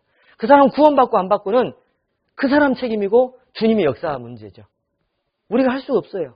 한 대까지 다 하는 수밖에 없습니다. 그래서 가장 밑에가 있는 게 중요한 건데요. 전도의 요인은요. 대상자, 전도자, 인도자, 교회 이 모든 것들이 하나됨의 총체적인 결과이므로 자체가 아니고 자책하는 것은 주의해야 된다. 자책하는 것은 주의해야 된다. 제가 타이핑을 잘못했습니다. 자책하는 것은 주의해야 됩니다. 전도 요인 중에 가장 큰 요인은 전도를 받는 사람의 마음이에요. 그게 제1원인입니다. 피전도자, 그러니까 인도하는 사람의 신앙이나 전도하는 사람의 신앙이나 교회의 하나됨이나 이런 것이 다 영향이 있지만은 가장 큰 영향은 전도 받는 사람의 마음 상태가 제일 중요해요. 그게 50% 이상입니다. 그 사람이 안 되면 예수님도 못 하세요. 예수님도 못 하시는 거예요. 화 있을진저 고라시나 화 있을진저 베스다. 내가 너에게 생겼던 이 모든 것을 소돔과 고모라에 생겼다면 그들이 죄를 안고 회개했을 거다. 예수님도 못한 게 전도예요. 그게 그러니까 우리가 어떻게 예수님 못했는데요. 그렇게 강팍한 사람이 있습니다. 그러니까 우리가 할 수 있는 최선을 다하는데 최선을 다하면 정말 구원받지 못할 사람도 구원받는 경우가 있어요. 어떤 경우입니까? 하도 버티면은 하나님이 그 사람의 믿음을 보시고 구원이 아닐 사람을 구원해 주시는 경우도 혹 있어요. 아모스의 중보기도를 봐보십시오. 중풍병자를 데리고 왔던 사람들의 믿음을 봐보십시오. 주님이 그들의 믿음을 보시고 그들을 고쳐주시지 않습니까? 그렇죠? 그러니까 제1원칙은 뭐냐면 전도 받는 사람의 상태가 제일 중요하지만 그 사람의 상태가 안 됐다고 할지라도 우리가 정말 끊임없이 주님 앞에 추구하면 주님이 건져주시는 경우가 있다 그 말입니다. 그것을 우리가 믿고 우리가 그 희망을 가지고 살아가야 된다는 것이. 네, 그래서 우리 전도를 해 나가야 되는데 이 전도를 했던 사람 중에 가장 괄목할 만한 사람은 존 하퍼입니다. 들어보셨어요? 타이타닉호가 침몰에 갈 때 존 하퍼라고 하는 목사님이 D.L. 무디 교회 초청받아가지고 거기를 탔었습니다. 이분은 구원받은 분이죠. 그런데 이 존 하퍼가 탔는데 타이타닉호가 이제 빙산과 충돌해서 무너져 가지 않습니까? 그럴 때 이 존 하퍼가 아이가 둘이 있어요. 그 두 아이를 보트에 태우고 자기는 물에 뛰어듭니다. 그리고 물을 헤쳐가면서 죽어가는 사람에게 예수님을 믿으라고 지금 죽으면 천국 갈 수 있냐고 그것을 막 외치다가 죽어갔어요. 이 사람도. 근데 그 사람 때문에 회심한 사람이 열 몇 명이 돼요. 그 사람 때문에 회심한 사람들이 그 회심한 사람들이 존 하퍼 기념교회를 미국에 만들어놨어요. 그 얘기 들어보셨어요? 이게 그 기사입니다. 여기 먼슬리 이벤지어 그랬잖아요. 여기 보니까 제일 왼쪽에 있는 아이 하나 있고 그 어머니 아내가 있지 않습니까? 이 아내는 존 하퍼가 목회자 돼서 죽었거든요. 이 아내는 이미 죽었고 이 아이는 그때 살아난 아이예요. 그리고 옆에 이제 이마가 약간 벗겨진 분이 존 하퍼 목사예요. 그리고 옆에 보면은 기념문이 있죠. 기념비가 보이죠. 이게 존 하퍼 기념비입니다. 그 옆에는 타이타닉호가 멸망했을 때 그 나왔던 뉴욕 타임즈 신문입니다. 뉴욕 헤럴드 신문입니다. 뭐냐니까 다윗이 그일라 거민을 구조했지 않습니까? 다윗은 사실은 이 사울에게 쫓겨가는 그 위급한 상황인데 자기의 민족인 그일라가 블레셋의 침입을 받으니까 하나님 내가 그일라를 구하리까 물어봅니다. 하나님 구하라고 합니다. 그래서 다윗은 그 그일라를 구하려고 하는데 그의 충신들은 이야기합니다. 지금 우리도 힘들어 죽겠는데 그일라가 문제냐고 그렇게 말하잖아요. 다윗은 그래도 그일라를 건지려고 거기에 쫓아가서 그일라 거민을 건져내잖아요. 어떤 상황에서도 전도하는 모습을 설명해 준다고 볼 수 있습니다. 그래서 다윗 같은 사람이 정말 참 대단한 분이고 존 하퍼 같은 분이 정말 대단한 분이다라고 하는 생각을 하면서 우리도 우리의 전도의 사역을 다 감당해야 됩니다. 전도할 때 가장 큰 장애물 중에 하나는 요나의 박농쿨이죠. 요나는 박넝쿨 때문에 기뻐했습니다. 그죠? 박넝쿨. 요나에게는 가장 중요한 게 그때는 박넝쿨이었어요. 근데 하나님은 지금 지옥에 가는, 멸망으로 가는 그 느느웨 백성들을 걱정하면서 너는 박넝쿨 때문에 이렇게 기뻐하는데 나는 이렇게 수많은 사람들이 멸망을 가고 있는데 이 영혼들을 염려하는 것이 마땅치 아니하냐? 라고 항변하시는 내용이 나오잖아요. 그죠? 그 요나의 박넝쿨이 우리가 붙잡고 있는 작은 어떤 취미나 내 어떤 고집이나 안일한 삶이 될 수도 있습니다. 따라오고 싶다. 요나의 박넝쿨. 우리가 있는 박넝쿨을 제거해 나가야 안 되겠습니까? 우리 앞으로도 그런 박넝쿨을 제거해 나갈 수 있도록 함께 해 나가시겠습니다. 앞뒤 보시면서 박넝쿨을 제거하십시다. 고생하셨습니다. 시작. 박넝쿨을 제거하셔야겠습니다. 고생하셨습니다. 말도 잘 안 나오려고 그래요. 고생했습니다. 이제 잠깐 기도하고 끝내겠습니다. 주님의 은혜와 사랑을 감사드립니다.